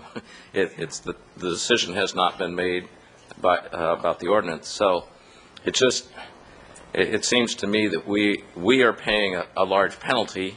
We've already spent a lot of time and a lot of money to get to this point, and the Planning Commission believed that they were going in the right direction. And to put this off and wait until your ordinance comes through and wait until it just seems inordinate for the owner of the property. Now, I'm not going to call him on the cell phone and say, what do you want me to do? but you've put me in a really, in this project, in a really tough spot of waiting for an ordinance to come through, or, as I maybe understood it, if it didn't get 5 votes here today, you could put it on a calendar for the future and hope that the last councilman would vote one way or the other. Is that what I'm hearing? Right. Not really understanding how that would work. Right. You've got a 4-2 vote, according to Ms. Schneider, so that means that you wouldn't have enough if we were voting final on the zoning change right now. But we do have enough to vote for, to introduce it. So What that's if we we're took saying. off 7.5 feet of the last unit? We wouldn't need a, that's No that's kidding. the silly I know. point of today, is it's 7.5 feet of an approved, built, can't change it project. And now we have to wait and wait and wait down the road. So that's the disappointing part to me. Yeah, no, I understand, and that's why I don't agree with that. And the place for me to bring it up is when we're planning our agendas, and the head of the ordinance committee should be talking about that and putting it on an agenda. And I'm not blaming you. I'm just saying I did that's ask what about it. I know you said you our- have, but But anyway, that's what should be happening. This is pretty straightforward from my point of view. There's no housing allowed in the M1, so it shouldn't have even been a rental in the M1. But the only part that is the last 7 feet of that building, and because it was straddling 2 zones. So, I mean, it's already a problematic thing, even as a rental, which nobody's addressing. And my favorite way to, and the way to address that is to change the zoning for that 7 feet and a little bit more for the parking, but actually it's just for the 7 feet. So my favorite way to avoid condo conversions, if you don't want condo conversions, you look at the vacancy rate. And you say below a certain vacancy rate, we don't have condo conversions. And it used to be at 5%, and that was a long time ago. But, if that's what you don't want, if you don't want any more condos, you need to draw a line and say that. And I don't think exacting more and more money out of people is going to do anything, because they're going to write you a check.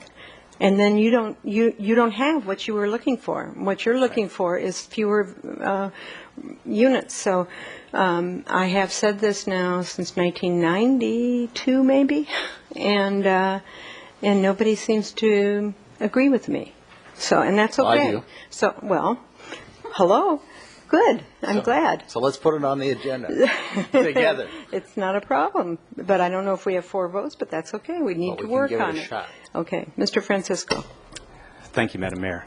I'm almost at a loss what to say about this. I think that if members of this council want to bring something for consideration before the council, they're perfectly capable of doing that. Right. They did that last week at the last minute on a vague, unknown practically topic about the homeless. That didn't seem to be a problem. This has been before the ordinance committee for consideration, okay?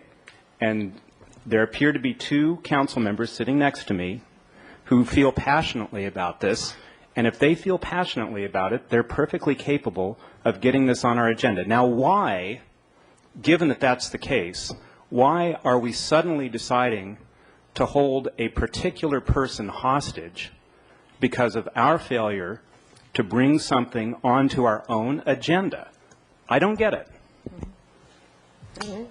Okay, we need to wind this up. Ms. Madam Schneider Mayor. and then Mr. Williams. I've had my light on Go for a ahead. little bit. Okay, Mr. Williams and Ms. Schneider. Either way. We have voted on a draft inclusionary ordinance months ago. Not the ordinance, but the decision to draft an ordinance. Right. In addition to that, we discussed an actual proposal over a year ago, and the council said, okay, maybe we don't want to raise the percentage, but we definitely want to go below 10 units. So there are thorough records, both at council and at ordinance committee, that a in lieu fee was going to be charged. Everybody out there in the development world knows this, This is not something that is ad hoc. This is not something that I made up today. This is something that has been out there for some time. And for us, I just think it is actually a bad idea that we had this scheduled before we had the ordinance committee's recommendation scheduled. That's a question of scheduling, not of anybody holding this particular project hostage. The rhetoric here is extremely similar to the rhetoric at 85 North La Cumbre, which is how long ago? Over 2 years ago, where we said, oh God, this is a real problem, but we shouldn't hold this project hostage to it.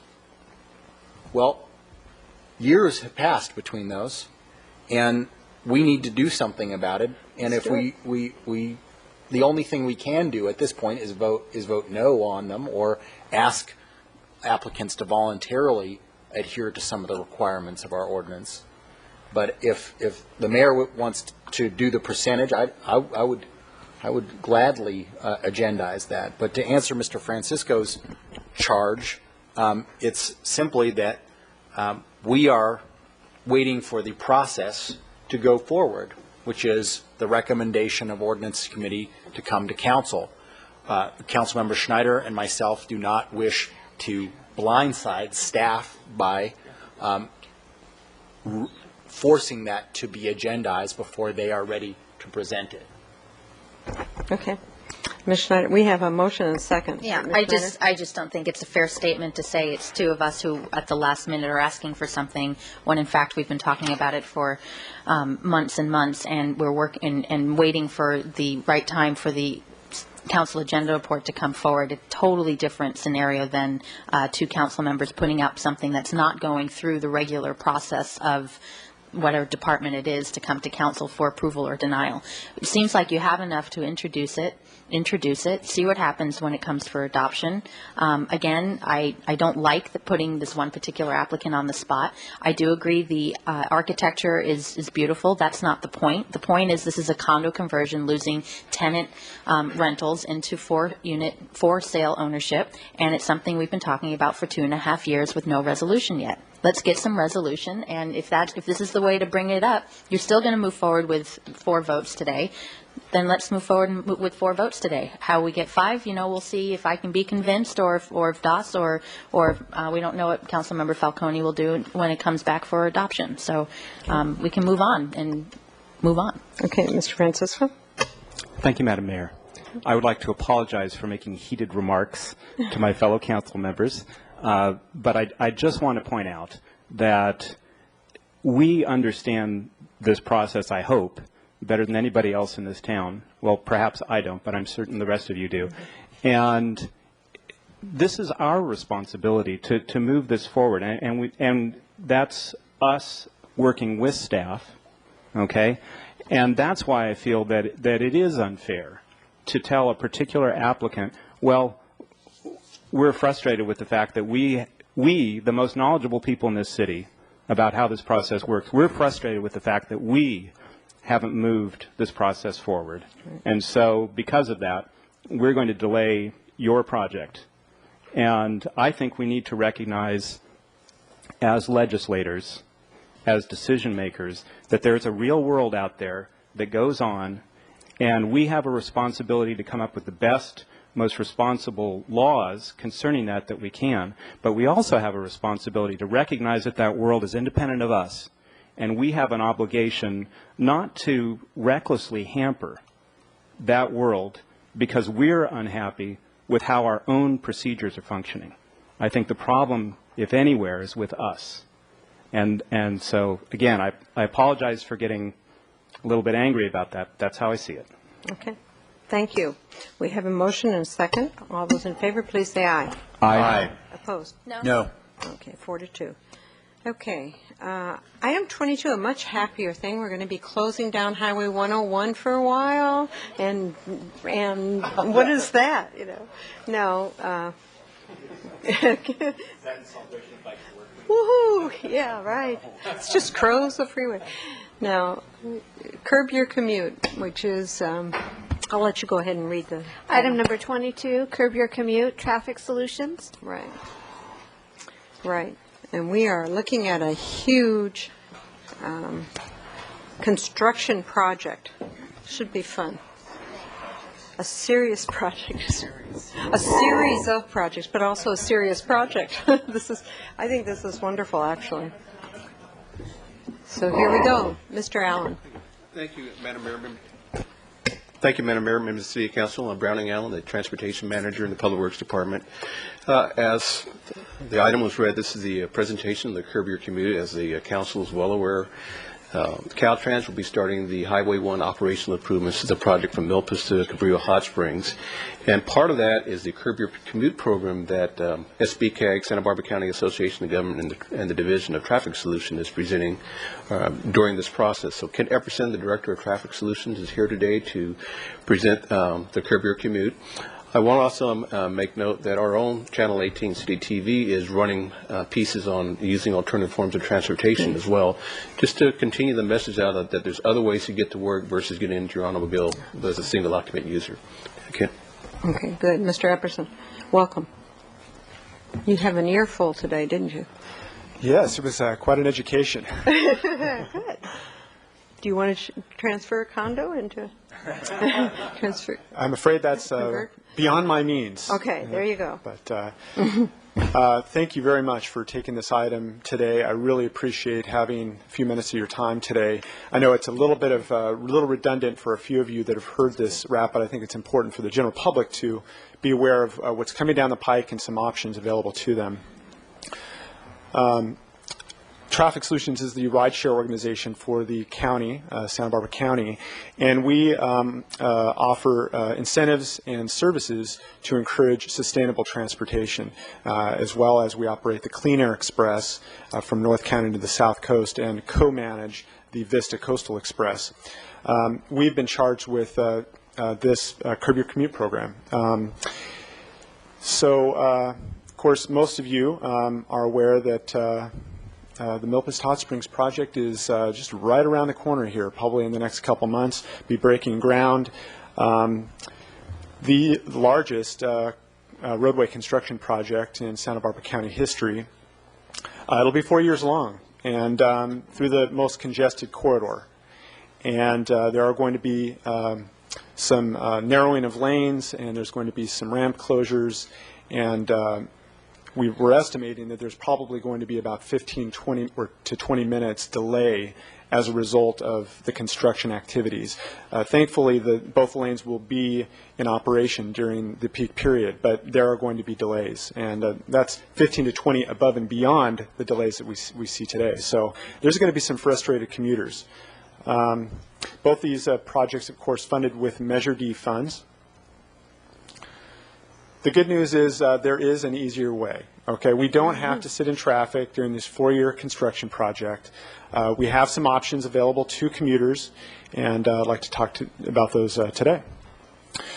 So Curb Your Commute is funded through the 101 Milpas to Hot Springs project.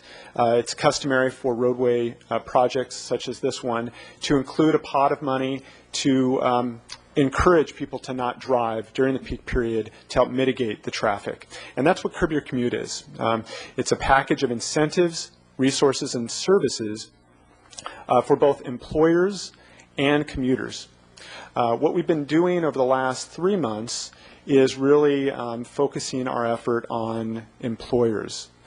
You were at the symposium in February.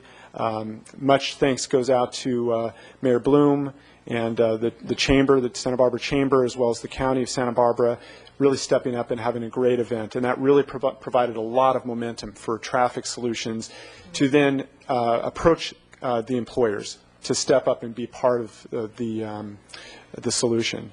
So that's really what we're focused on right now. We'll be focusing more on the outreach to commuters in the next couple months. So you'll start seeing some public awareness messages in the form of TV ads and radio ads and print. The first thing I'd like to touch on is the TRIP Awards program. One of the things that we have recognized is that I think our public agencies have done a pretty good job, as well as organizations like Cottage, in encouraging sustainable transportation, developing great commuter benefit programs. We're going to lose our quorum. Sorry. That's okay. I didn't mean, well, never mind, go. Doss is here. Sorry. They're taking a quick break, and I'm sorry. no problem Go at ahead, all. Mr. Epperson. But there are a lot of private employers that are not offering any kind of commuter benefits. And so the Trip Awards program is an incentive really designed to encourage them to start doing that. So it's a $100 matching incentive per South 101 commuter. It's eligible for any employer that's currently not offering any cash incentive for commuting, such as $1 or $2 a day for using sustainable transportation, or discount on transit passes, incentives for van pools, et cetera. The program, Trip Awards program, is all orchestrated and implemented through the Traffic Solutions Online system. It's very easy, very turnkey, and enables them to generate reports to tell them exactly how many of their employees are reducing trips, what that equates in terms of air quality savings, gasoline and commute cost savings, and so forth.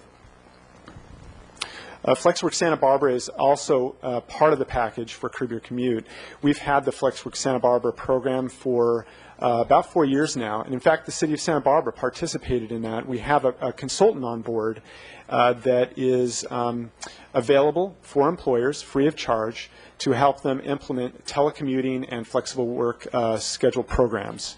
And we're excited. We've got about 4 private employers that are participating so far, and we continue to get more employers to call us about this program. So we're very excited because we didn't get much private sector participation the first go-around. Mr. Epperson, would you please take a moment and just describe what FlexWork means? Those of us who've been using this lingo for a while kind of sort of have a sense of it, but I bet if somebody were just watching this for the first time, they wouldn't know what that term Thank you very much. I appreciate that. FlexWork is the term that we use, which is an umbrella kind of term that includes telecommuting or telework, also is what it's known, which is working at home, remotely working at home, which reduces trips if you don't get on the highway. And then also flexible schedules, compressed work weeks. These are kind of innovative work schedule programs that will enable someone to eliminate a trip every other week. So if you work a 980, you get every other Friday or every other Monday off. And that, again, helps reduce traffic congestion. And then also flexing your schedule away from the peak periods. So you could allow your employees to start their workday before 7 o'clock or after 9, work earlier or later, and avoid the commute altogether. The Coastal Express. Okay, sorry. The Coastal Express service is a very important service in the corridor. With fuel prices the way they are now, we've seen ridership skyrocket, and we're just trying to keep up with the demand. We've been leaving 15, 20 passengers at the curb on a couple of those peak period trips. 5 passengers standing for the entire trip. So we are working very hard to meet that demand. We've extended the service to Oxnard, which has been a great way to reduce vehicle miles traveled, because a lot of the passengers do actually come even further south, believe it or not. And we added 9 new trips to meet the demand. In fact, just 3 weeks ago, we had to add what's called a tripper bus. That's right behind one of the peak period buses, because we were leaving those passengers at the curb. So we've got 2 buses, one behind the other, just to meet demand. The other exciting thing that we're doing for the Coastal Express is offering free internet service. One of the things we think has tremendous potential is to change the paradigm around what we do with our commute, and the idea that we can actually harness or capture that lost time sitting behind the wheel. We could actually be using productive use of that time. And with free internet service, using GoToMyPC, which is this is sponsored by GoToMyPC, you could actually telecommute while you're on the bus. You could clock in when you board the bus, and then you end your day when you get off the bus. And so we're really trying to advance this concept. We're going to be expanding that to other commuter bus services. The Clean Air Express service will have internet service on that in the next couple months as well. Again, sponsored by GoToMyPC.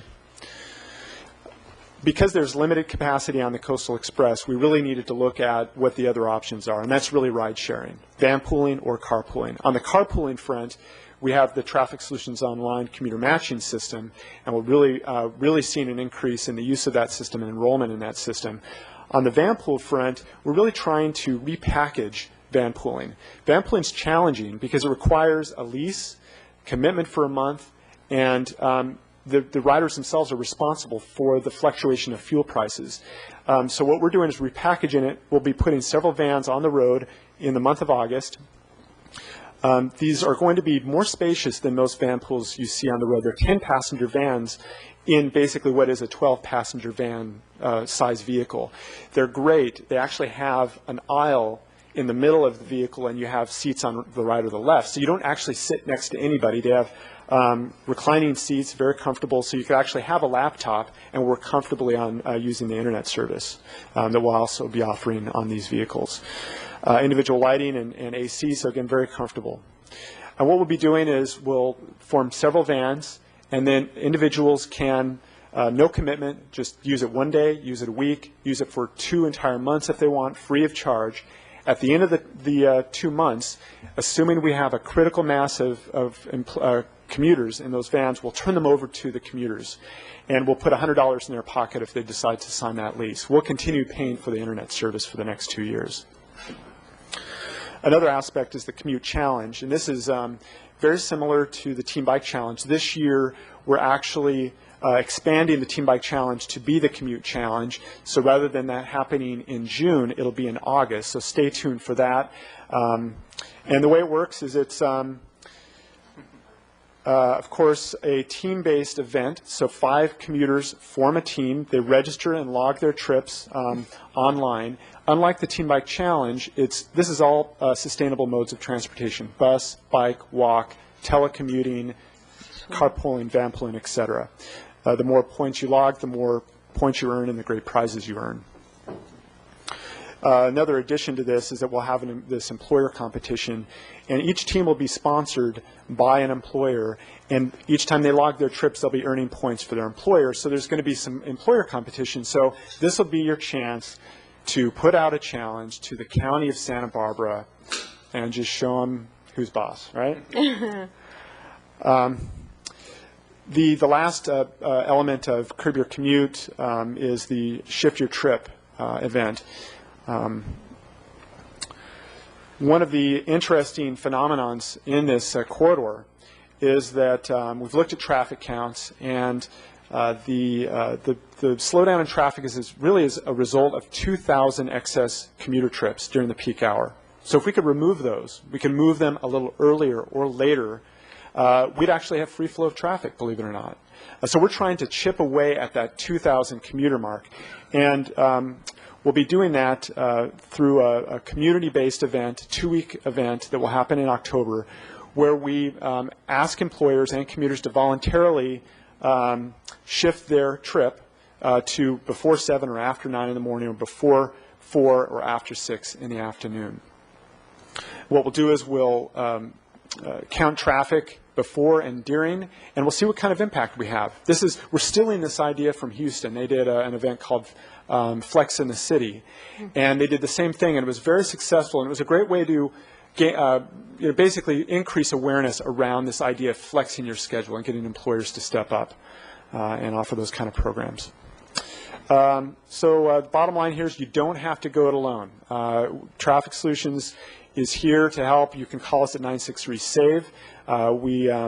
We help commuters, dozens of commuters every single day, and help them with their commute. You can visit us at trafficsolutions.info. And the first thing that an individual will want to do, or an employer, if they want to participate in Curb Your Commute, is to register on Traffic Solutions online. And then as these programs become available, they can enroll in those programs with a click of a button. If the general public wants information about the 101 project, they can go to sbroads.com. There's actually a newsletter that you can sign up for, and you'll get notifications about various aspects of the project, so you're kept up to speed on that project.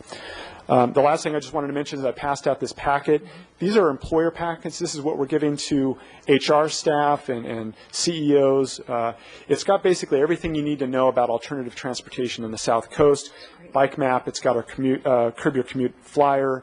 Very important also is a Measure A flyer in there as well. Of course, the Coastal Express and Clean Air Express are both solely funded in our county with Measure D, and so we're hoping that Measure A will pass and we'll be able to continue those great services and transit schedules in there as well.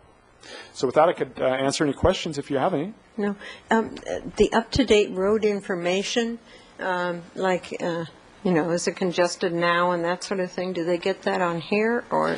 There's going to be actually a radio roads? station that you can tune into during the construction project, and there's also some cameras that you can monitor traffic real time. You can go to sbcag.org if you want that information. That's kind of neat. You can just log on and you can take a look at what the traffic's actually doing. But actually, the progress of the project that will be emailed to you if you want to sign up for this newsletter. Oh, well, that's wonderful. So there will be, it's sort of like when you go to LAX, there's that radio number, and so you'll have that one too. Exactly. On the side of the road. That's great. Okay, questions, Ms. Schneider, and then Mr. House. Thank you. Thank you for coming and spending some time and talking about this program.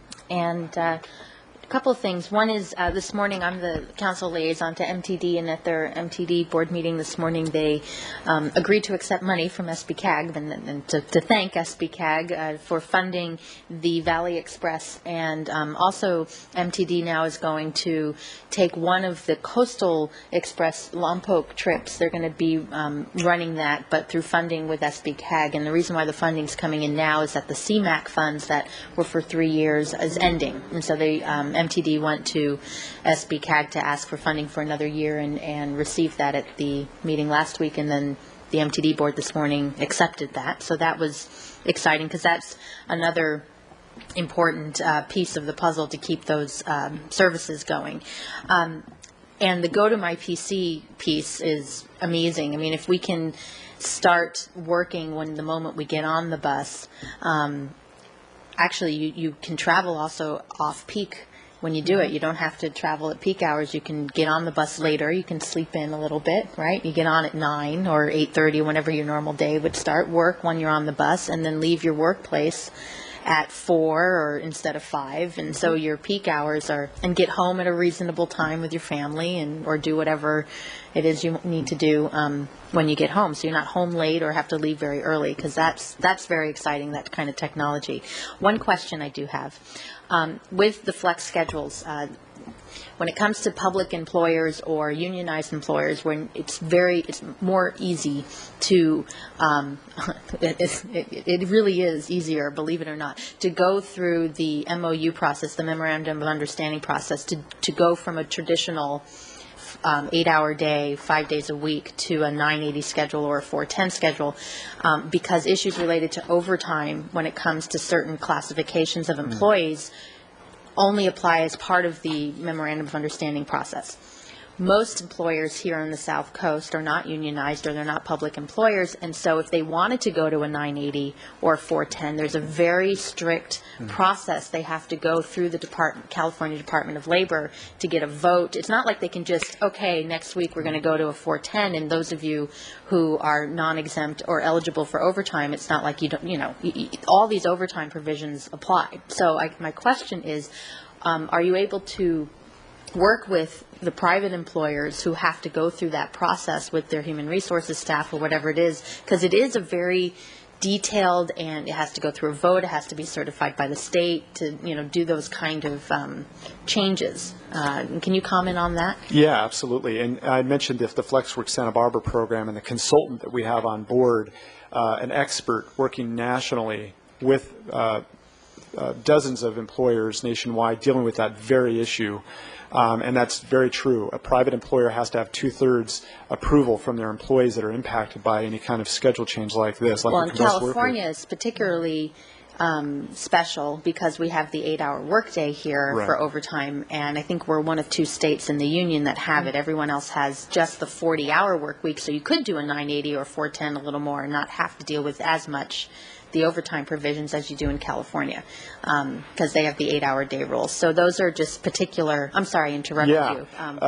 I was going to mention Citrix Online is actually one of our participants, and they just, I think it was about a month ago, they conducted a poll by their employees, and I think this is more common than not, is that it was unanimous. And that's because employees want flexibility. They want to be able to avoid traffic congestion. But they had to jump through those hurdles, and they had the help of our consultant to do that. So if there are employers out there that are considering it, want some assistance, that's why we're here to help with that. Just from being in the human resources field, and I still, go out and talk to different private employers about a number of human resources related items, the thought of having to go through the state to get that, it's a barrier. And so if there's a way that they know that they can get some assistance to make that happen, because I know the employees like it, to have that flexibility as long as they go through that process. But up front, just the thought of having to go through the vote and get it certified, it just tells some employers, I'm just not going to do it at all. So thank you for having that be part of this, and thank you for the presentation. Okay, Mr. House. Mr. Epperson, thank you very much for coming here and doing this. I saw the presentation at the Biltmore, and I was really impressed by that. And I wasn't alone. The others that were there were really taken by this. And there were a number of our major employers who had been invited, who were there and who stepped up and have and testimonials and all the rest about how important this kind of a program is. And what surprised me, well, it shouldn't have surprised me because of who's working on this, but was how comprehensive it was. Each of these different elements is complementary with other ones. So there's you're not just a bus program. There's all these other ways of looking at it, and each one of them may fit a person's particular needs, an employer's particular needs. And that, to me, was very, very appealing. A couple questions. One, how's it been going? Have you been getting response? Have you been hearing from different employers? Employees calling up, looking for a better way because of the gas prices and the rest? How's that going? Well, I've been doing this for a little over 5 years, and I have to tell you, we used to really do a lot of arm twisting to get an employer to commit to doing these sort of programs, and now they're calling us. And with the fuel prices the way they are, it's kind of, I hate to use the pun, but the perfect storm. And with global warming concerns and so forth, and now this construction project, we're hearing from a lot of employers. And several large employers are going to be launching comprehensive commuter benefits programs. And that was something that was really, if we had one or two in a year, we were really pleased with that. And we're having more interest now than we've ever had before. The issue is huge. The whole idea of recruiting and retaining qualified workers has gotten to the point where, with our housing situation and as much as we try to do, it just isn't enough and couldn't be, and all these folks needing to commute. The packet here talks about, and you showed it up here, the Cabrillo Hot Springs Milpas Street project, scheduled to start here in June or so, 4-year project. There's other projects that are coming in the pipe. I think there's the one down at Muscle Shoals that will be on the heels of this one. That's about a $150 million project, and that's pretty big, and that's going to last a while. And then there's going to be the interchange improvements and the on and off ramp improvements in Carpinteria, which is going through its early phases of design right now, and that would come on the heels, we would expect, of the one in Muscle Shoals. And then we have with Measure A, there will be funds for local matching funds to be able to provide some startup to get the 6 laning between Carpinteria and Montecito. Now that would be on the heels of these other three projects. So we're talking about a large number of years. So we're at just the beginning of that. So it appears that what we're looking at with this traffic solutions innovative curb your commute thing is perhaps a culture shift for those who haven't already made the shift, and it's almost by necessity that we need to make changes like this. I guess the point that I'm taking from this is that every car that's off the road, every driver that takes a bus instead of driving their own car by themselves, everybody who joins a carpool or a van pool with your assistance or without, however they manage to do it, everyone who otherwise would drive that uses the new Barry Siegel Class 1 bike, let's see, with the Ortega Hill run around. You don't have to go over the top of the hill. You can go around next to the freeway. These things all work together to make it easier for those who have to drive. And I think that's an important point that might be lost on some. The idea is that this isn't just about those who get in the bus. This is about the people who are left having to drive to work, and most people, it turns out, do. You know, the majority at this point, a large majority are using their cars, but we'd say probably a large number really still have to do that. The idea is to facilitate their movement through the corridor as well. Anyway, just a couple more things before I give it back here. Mr. Dayton's here, and if you just come up for a moment, I want to ask you a question because there's 3 of us on council that have been working on the rail subcommittee, working on a project or a program that has the endorsement of this city council, also Goleta, Ventura City Council, Ventura County Transportation Committee, and also SBCAG and others, and it's called On Track, and the idea is to well, maybe you could describe it. The idea is about getting some trains in this mix, and I don't see that in the Curb Your Commute program yet. But perhaps you could describe that just a little bit for those who would be interested and see how this might be a complement to that. Mr. Dayton.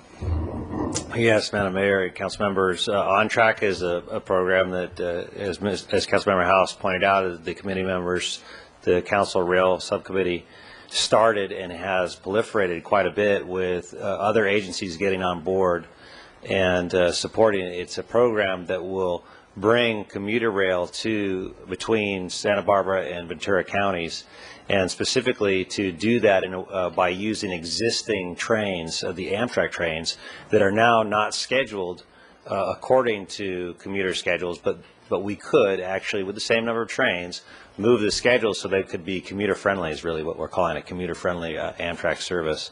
And then corresponding with the existing Vista buses, give Ventura County, westerly Ventura County residents the options, a great number of options throughout the day so that they can get to Santa Barbara County, specifically Carpinteria, Santa Barbara, and Goleta.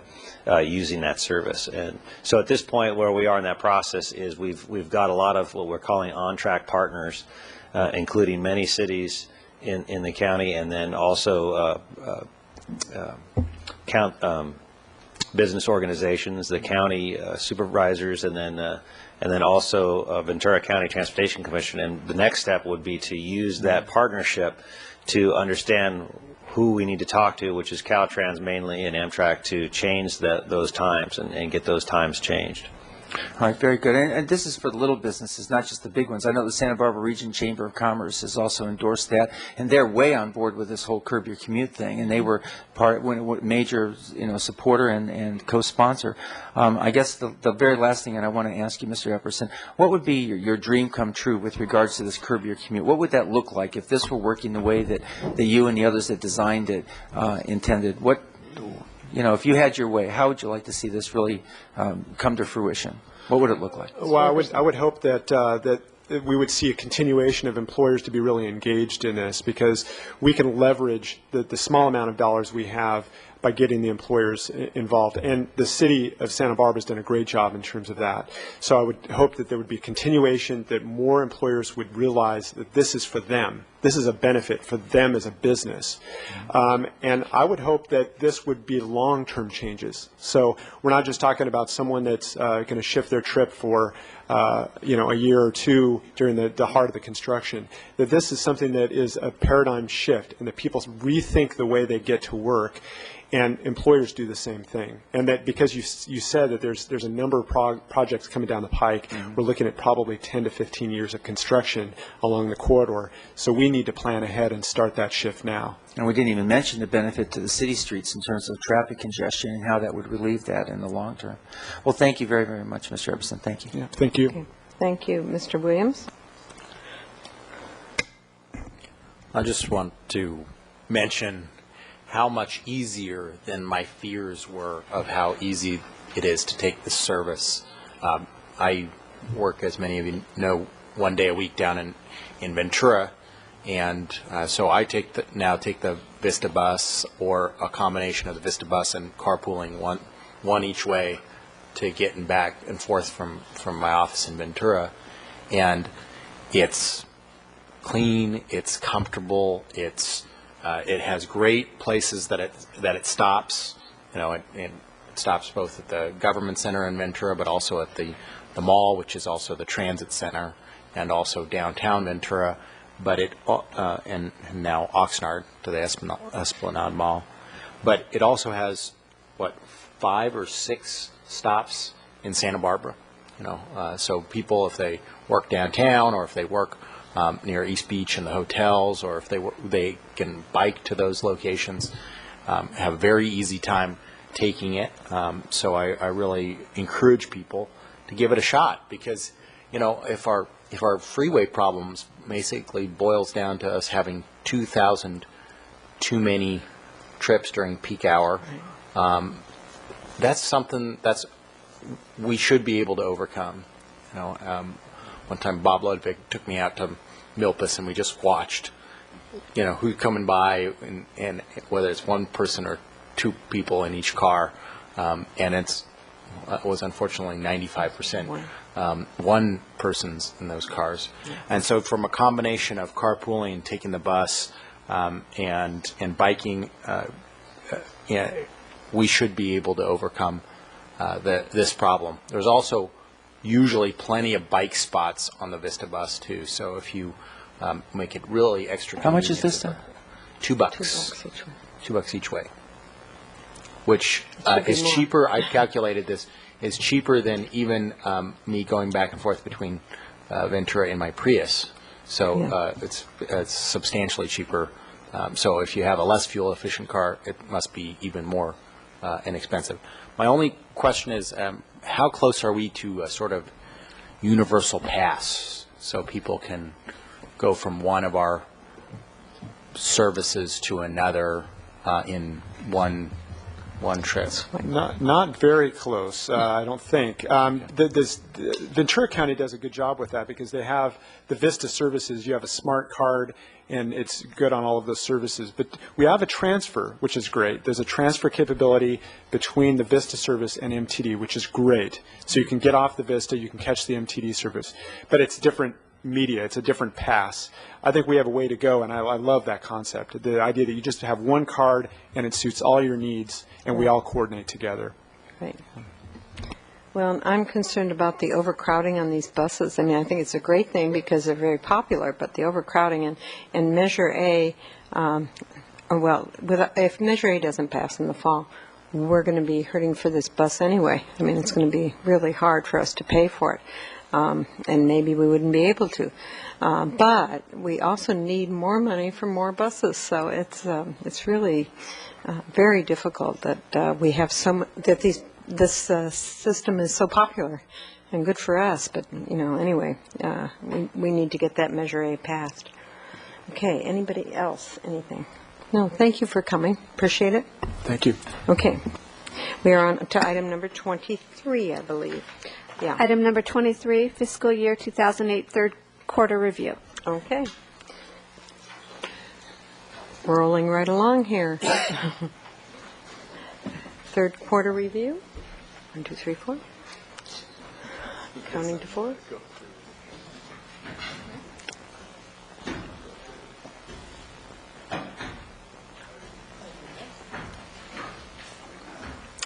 Well, shall we wake up the computer? We have a black screen. While we have the black screen, I've got a comment here. The travel solutions and everything, I'm looking at my watch thinking, I've got a successful carpool we just got started up that leaves in half an hour, so we've got to get moving. Okay. Good for That you. just gives you a better incentive to get through this quickly. Absolutely. No, it's actually working out really great. So Is it, for what it's worth, yes. No, that's good. It's wonderful. It's good to know. Is it not working? We're not going to get it to work? Oh. You do number 1 first. And there. Please wait, though, but...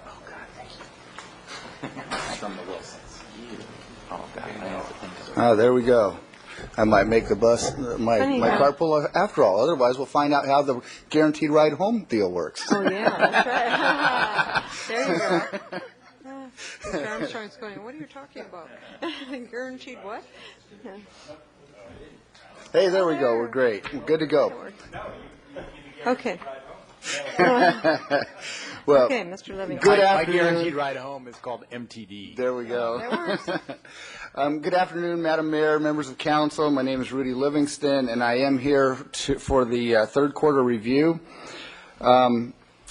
The council agenda report that you have includes 3 attachments. The first attachment is a discussion of the proposed budget adjustments that we brought to you.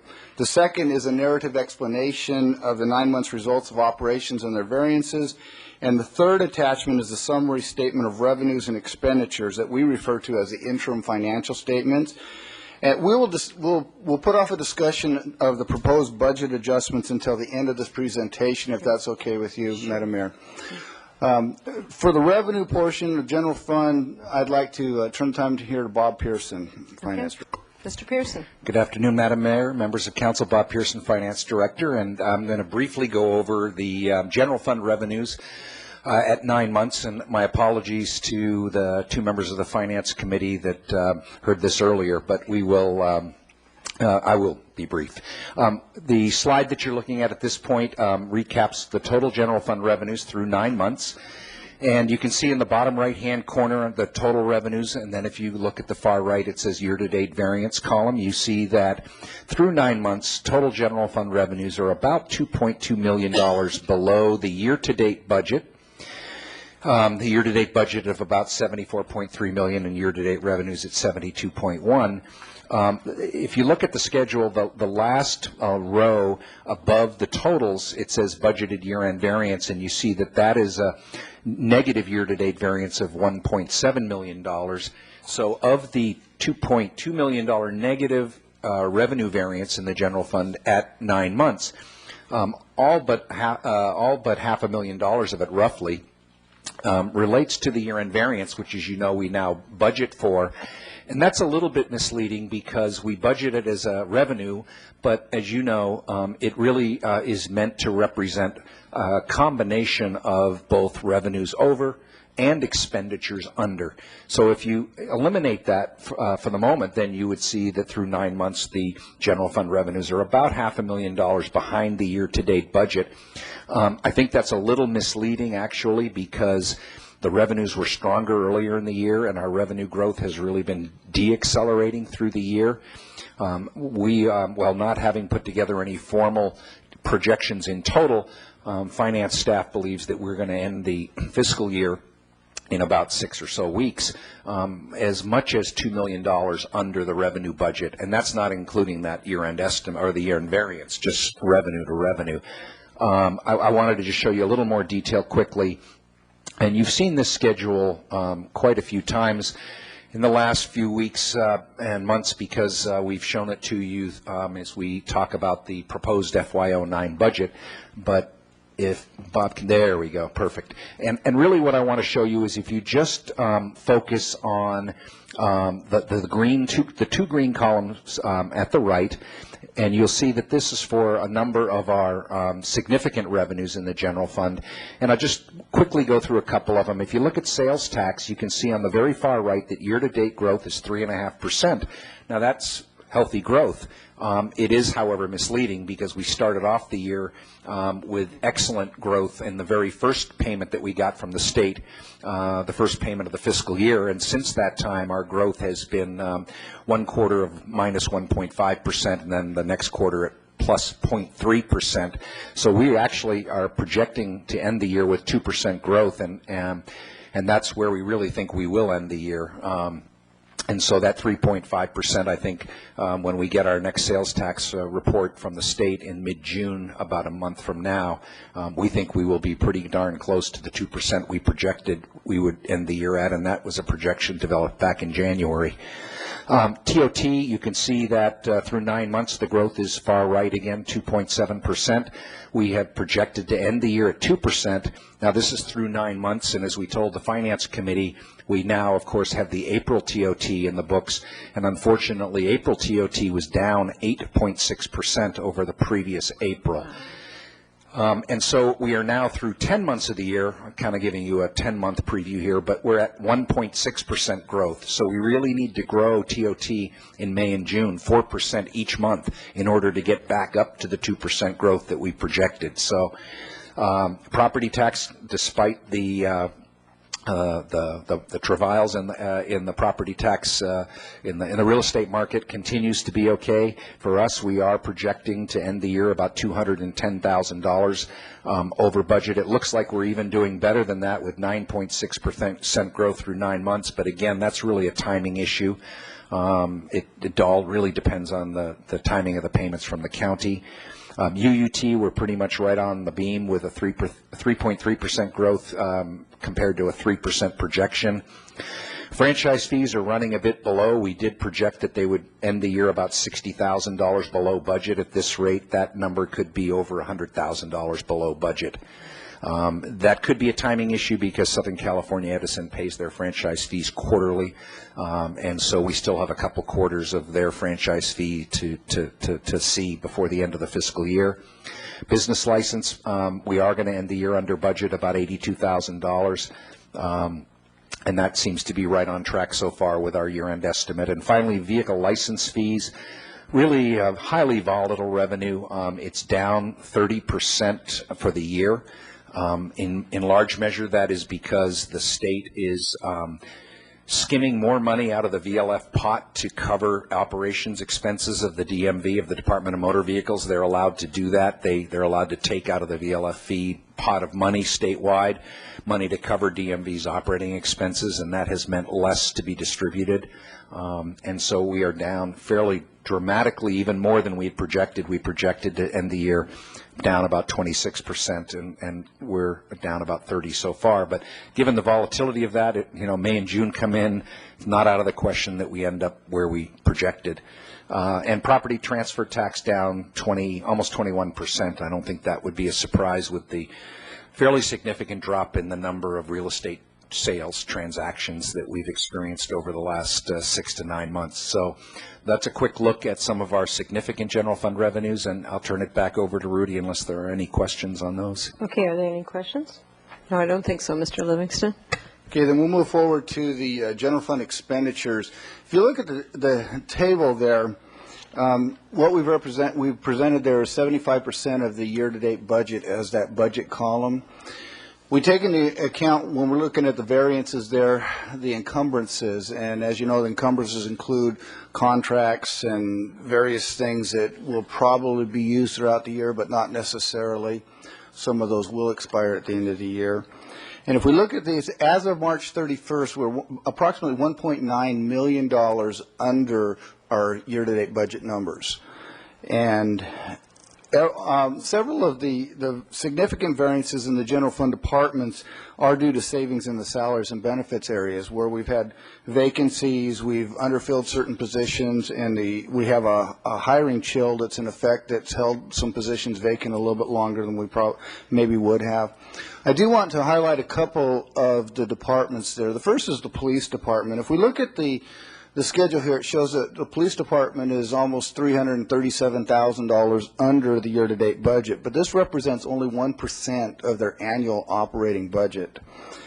The department is closely monitoring the expenditures in an effort to cut back wherever possible, but we have requested a supplemental budget adjustment, and we'll discuss that a little bit later. In addition to those adjustments that we're requesting today, it is a possibility that there may be an additional adjustment that will be needed at the end of the year. And if we determine that that is necessary, that should be brought to you in early July, and we'll discuss it at that point in time. The Parks and Recreation budget is only 0.2% positive variance at this time, but most of that is due to the encumbrance line item where they have a number of contracts for maintenance or POs for purchase of supplies and treatments, things, various stuff. They are anticipating that they will be on target by year end. The only one that's negative in there is a non-departmental, and the reason for that is really our debt service payments that come due in the fourth quarter. And so that evens out over the course of the year, and we'll be right on line with that as we get towards the end of the year here. I don't have any other items to discuss with regard to the general fund expenditures, so I'd like to move on to the enterprise funds. Okay. The table that you see there, we presented the revenues and the expenses. I'm trying to get these things a little bit easier for us to see and a little easier on the eyes here. But we put together the revenues and the expenses there on the same chart. The revenues are computed based upon a seasonal average of receipts through 9 months. And so when we compare that year-to-date budget, that reflects the seasonal nature of the revenues there, whereas the expenses represent a straight 75% of the annual budget. Revenues in all of the funds except for the downtown parking and the golf funds have exceeded the year-to-date at March 31st. Unfortunately, we've had significant dry weather conditions, which has contributed to the water fund revenues being in excess of the budget. The revenues in the wastewater, the airport, and the waterfront funds are within the expected levels, and these variances right now are not considered significant. And all of these funds expect that the revenues will meet or slightly exceed the budget at year end. The downtown parking fund revenues are less than 1% below the year-to-date budget. Staff is anticipating that these will come in right about at budget, or they'll be within a very small percentage of that year-to-date budget, and there's no need for concern at this point in time. The golf fund revenues are approximately $105,000 below the year-to-date budget. This is an ongoing issue that we've had over the years. They do their best at anticipating, but they have not met their expectations. But I do want to point out that their revenues have not decreased from the prior year. This is a slight increase of what we had in the last year at this point in time. So that is the positive there. As in prior years, the golf fund is looking at these revenues, and they are taking steps to reduce expenses as much as possible to offset any shortfall that they may have in the revenues this year. On the expense side of things, the water fund expenses are slightly more than $700,000 below the year-to-date budget. The timing of the debt service payments in the water fund account for approximately $397,000 of this variance. That has a fourth quarter payment that will come due. Additionally, there's some salary and benefit savings in there. But despite this positive variance there, they have been experiencing some significant extra water treatment costs that are the direct result of the Zaca fire that we've had. And that's one of the proposed adjustments that we have, and I'll discuss that a little bit more in a few minutes here. The wastewater fund expenses are $673,000 below the year-to-date budget, and once again, this is related to the debt service payments that come due here at the end of the year. Downtown parking fund expenses are almost $2.1 million below the year-to-date budget. And the reason for this is that we do not have a separate capital fund for the downtown parking. And so all of our long-term capital projects are budgeted in here, and we discussed it briefly in Finance Committee today, and we're going to be looking at this as the possibility of adding a separate capital fund for the downtown parking to take away this perceived variance when it really isn't there. The waterfront fund expenses are $1.1 million under the year-to-date budget, and the primary reason for that is that the capital outlay transfers are significantly below what was budgeted due to the delays in the Capital One, what's in your wallet, I guess. The Marina One walkway replacement project that has been delayed until next year. So we'll be seeing that one come into play this next fiscal year. And with that, I've concluded the report here on the revenues and expenditures. I'd like to move on to the proposed budget adjustments, unless there's any questions that you have at this point in time. Are there questions about the revenues or expenses? No. Okay. We've split up the revenue, or the schedule of recommended third quarter adjustments into two sections here. One is with the general fund only, and the other is the special revenue funds and the enterprise funds. Just the hope that we're not doing so bad that Rudy has had turned to embedded ads. Next time you'll see me here with my peanuts or something. That's right. Anyways, too many NBA commercials or something, I suppose, here. God, he got 2 or 3 of them in there just like that. I know. On whose page? Yeah, I have my Santa Barbara recycles here too, but All joking aside here. In the general fund, the police department has incurred some unbudgeted expenditures to provide continuing services in 3 programs that are very important. In prior years, the department might have been able to absorb some of these excesses in salary and benefit savings. However, this year they have been near full capacity on staffing this year, and so they do not have that luxury that they've had in the past.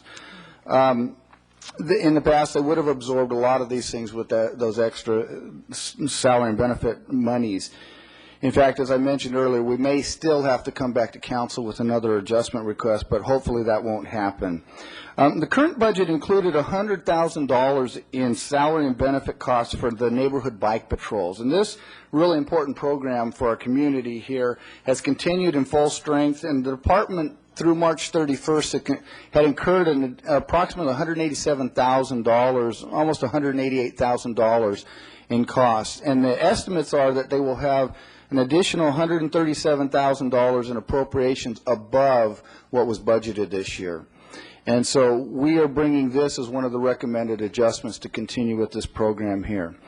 The second one that we have is related to the animal control shelter, and we have been in negotiations with the county over this item and finally came to an agreement, and that agreement calls for the city to pay for $55,695 of the cost of the shelter, and so we're recommending that as an adjustment here. Finally, in the 2007 budget, we had included some funds for the mental health assessment team contract, and this was not billed until early fiscal year 2008. And the department is not going to be able to absorb this one either, and so they are requesting an additional $42,914 in appropriations to pay for their share of this contract. All of these recommended budget adjustments would come out of the general fund reserves. Now I'll shift to the next slide here, which is the other funds that we have to deal with.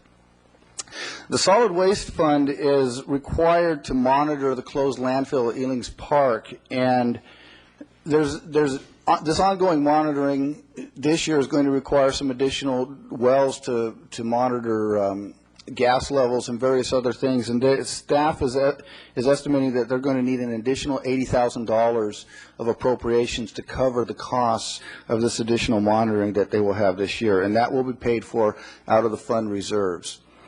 The county library fund this is separate from the general fund portion of our library fund here.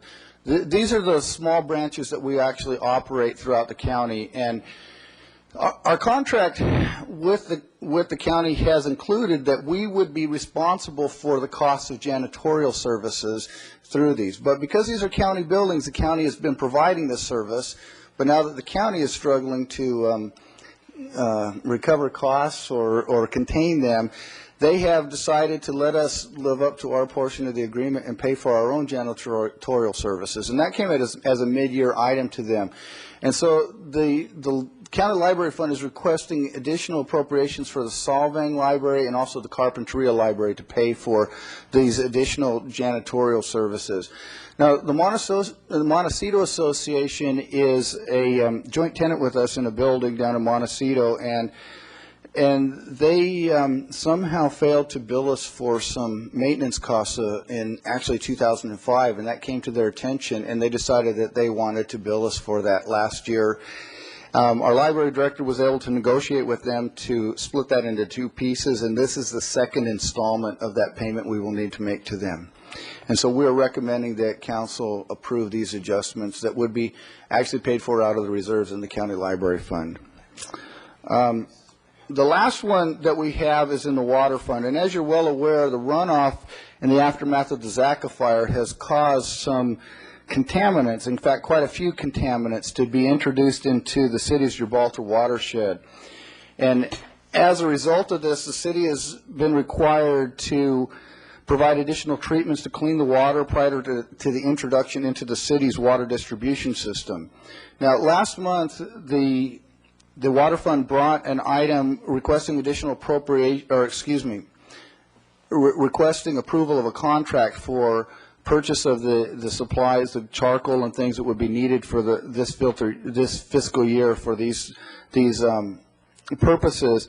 And at that point, staff was anticipating that sufficient budgetary authority was available for this. Well, after further review, it was discovered that actually the authority existed in the Water Capital Fund, and these funds really belong in the Water Operating Fund. And so, therefore, staff is requesting additional appropriations in the Water Operating Fund to pay for the cost of these materials here, $400,000 this year. I would mention as a note that the fund is pursuing reimbursement from the state on this. In fact, they held a meeting earlier today, and it looks like we don't know exactly when or exactly how much, but we should be able to get some recuperation of these funds here. That's good, Ms. Schneider. Did you have a question on that? Okay. And with that, I am finished, and I would be happy to answer the questions. Okay. Ms. Schneider. Thank you. I mentioned in finance about the extra funds to the police department. It's certainly reasonable because this council told them to stay fully staffed. So they did exactly what we asked, and we knew this could be a consequence, but we think it's a good consequence to have fully staffed department. So I just wanted to say that here. The library fund at finance, I asked for the rationale, and you gave it to me, or to us. The janitorial services, considering this is a change in the middle of the year in terms of how the county is going to not pay for janitorial services, is that, do we need to look at our fiscal year 09 library budget to allocate those additional funds? It just occurred to me now that, are those funds in the 09 fiscal year budget? They are? Irene's going like this. Yeah, they are. By paying the Montecito Association, are we done now? I mean, are they going to go back another 5-10 years to look at what other kind of things they could scrounge up, or can we put a lid on this? Because that seems like a long number of years to pay something that we didn't know we owed them. No, this should be the last of that. I mean, the agreement, we actually pay about 75% of the operating costs for the building, and they pay the other 25%. And it was a silly oversight, and so this should be the end of it here. Okay, thank you. Famous last words, huh? Right. Mr. Horton? Mr. House? Why don't you let Mr. House go first, then I'm going to make a motion. Oh, okay. Mr. House? Okay, good. No, I want to make the motion. No. Just a couple comments. I really appreciate Ms. Schneider calling out the value of the additional costs to the police department, and that is clearly a reflection of the policy direction of the council over the past couple of years, and it's responsive. So I just wanted to get that up and on the record and amplify that. You know, I'm going to be supporting this today, but that little nickel and diamond stuff for the libraries out there, that just really annoys me. I mean, we provide, you know, I'm looking for a strongly worded letter or something from us, because we're providing this service for the county, and we have this resource and we're offering it, and it just seems like that they should be providing us the venue for that, and this would be one of the costs of the venue for the service that we're pretty well, you know, we're not giving it to them, but we're providing it on our dime. Yes, sir.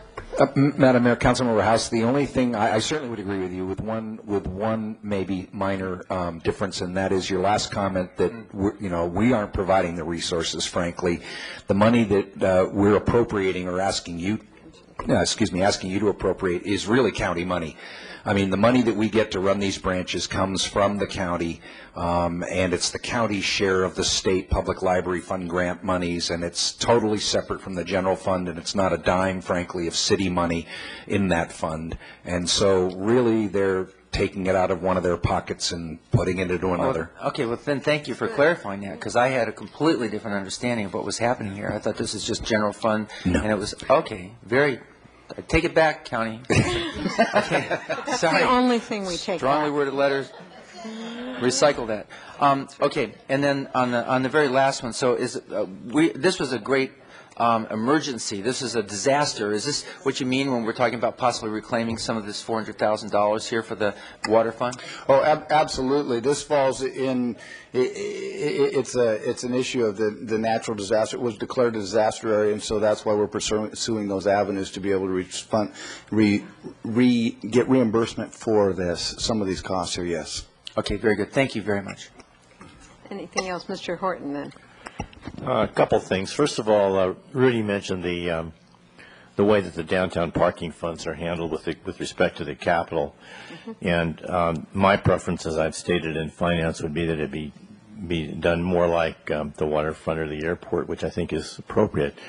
And so staff is going to come back and look at that for us. If we were to do that, then the numbers would look differently. So I think we've taken care of that in finance. Next, I'd like to say that I've worked with the finance now for 5 of my 6 years, and they've come in about as close on these projections as any finance staff I've worked with, and I have worked with many.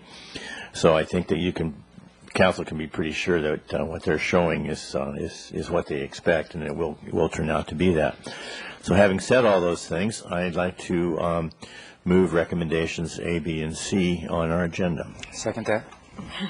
Okay, you have several seconds. Okay, any more discussion? All those in favor, please say aye. Aye. Aye. Opposed?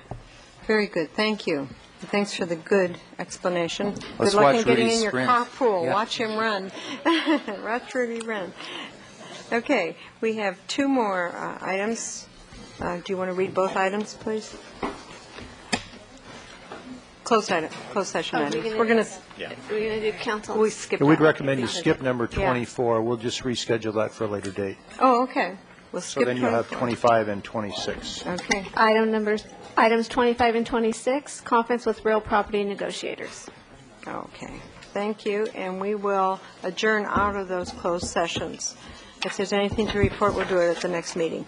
Okay, 25 and 26. Thank you very much. Madam Mayor, are we doing council reports? There is, yeah, I mean, it is something. I didn't ditch our site visit to go surfing yesterday. We have we had a COMB CCRB meeting, and just so that you know, because you may be asked, because it's yet another county-city cooperation issue, remember the subject of quagga mussels, and that this infestation could cost us and the ratepayers, everybody who pays water rates, an awful lot of money if it happens. And because the county water agency, which really doesn't do much except hold a contract, holds the contract on Kachuma, but the county, as a separate agency, is doing recreation at Kachuma. You have this strange situation where they have 2 identities there. We're, of course, the ones paying for the water operations, and the county is taking some actions to prevent quagga mussels from going in there. It may not be everything that we would want or as rapid as we would want it, but it's kind of a tricky situation now because the county is asking us as the Kachuma member agencies to help with that financially.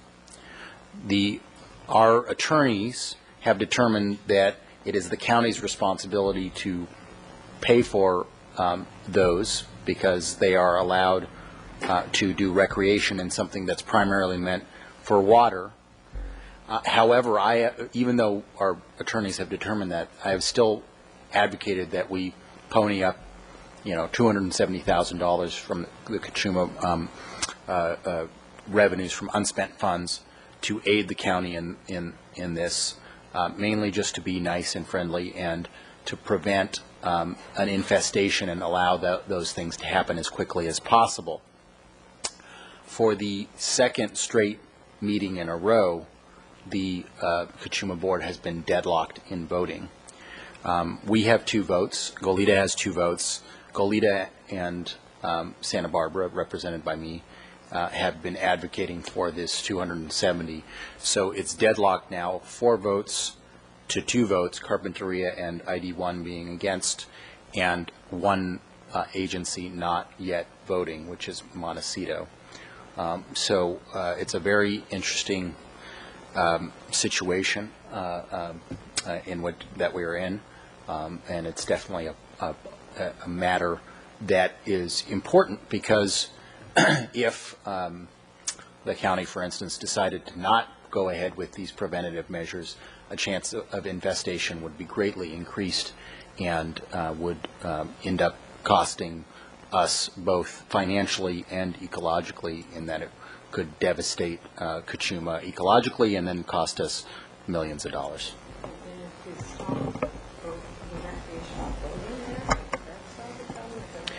It would potentially solve the problem, but the county is unwilling to do that. I think what is more reasonable for us to ask is that over time the county builds into the boating fees the costs that it would take to do preventative measures rather than banning boats entirely.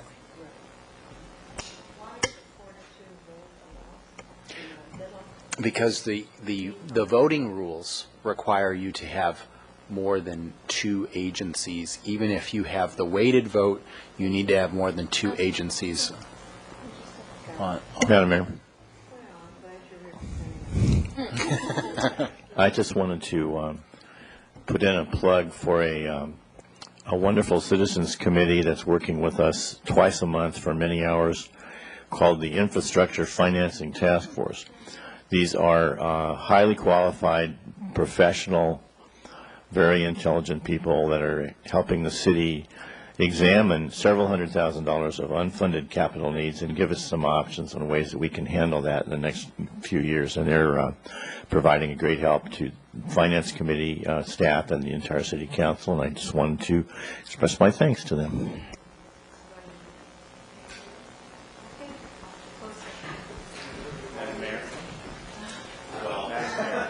I just hearings, the refreshing taste of Diet Coke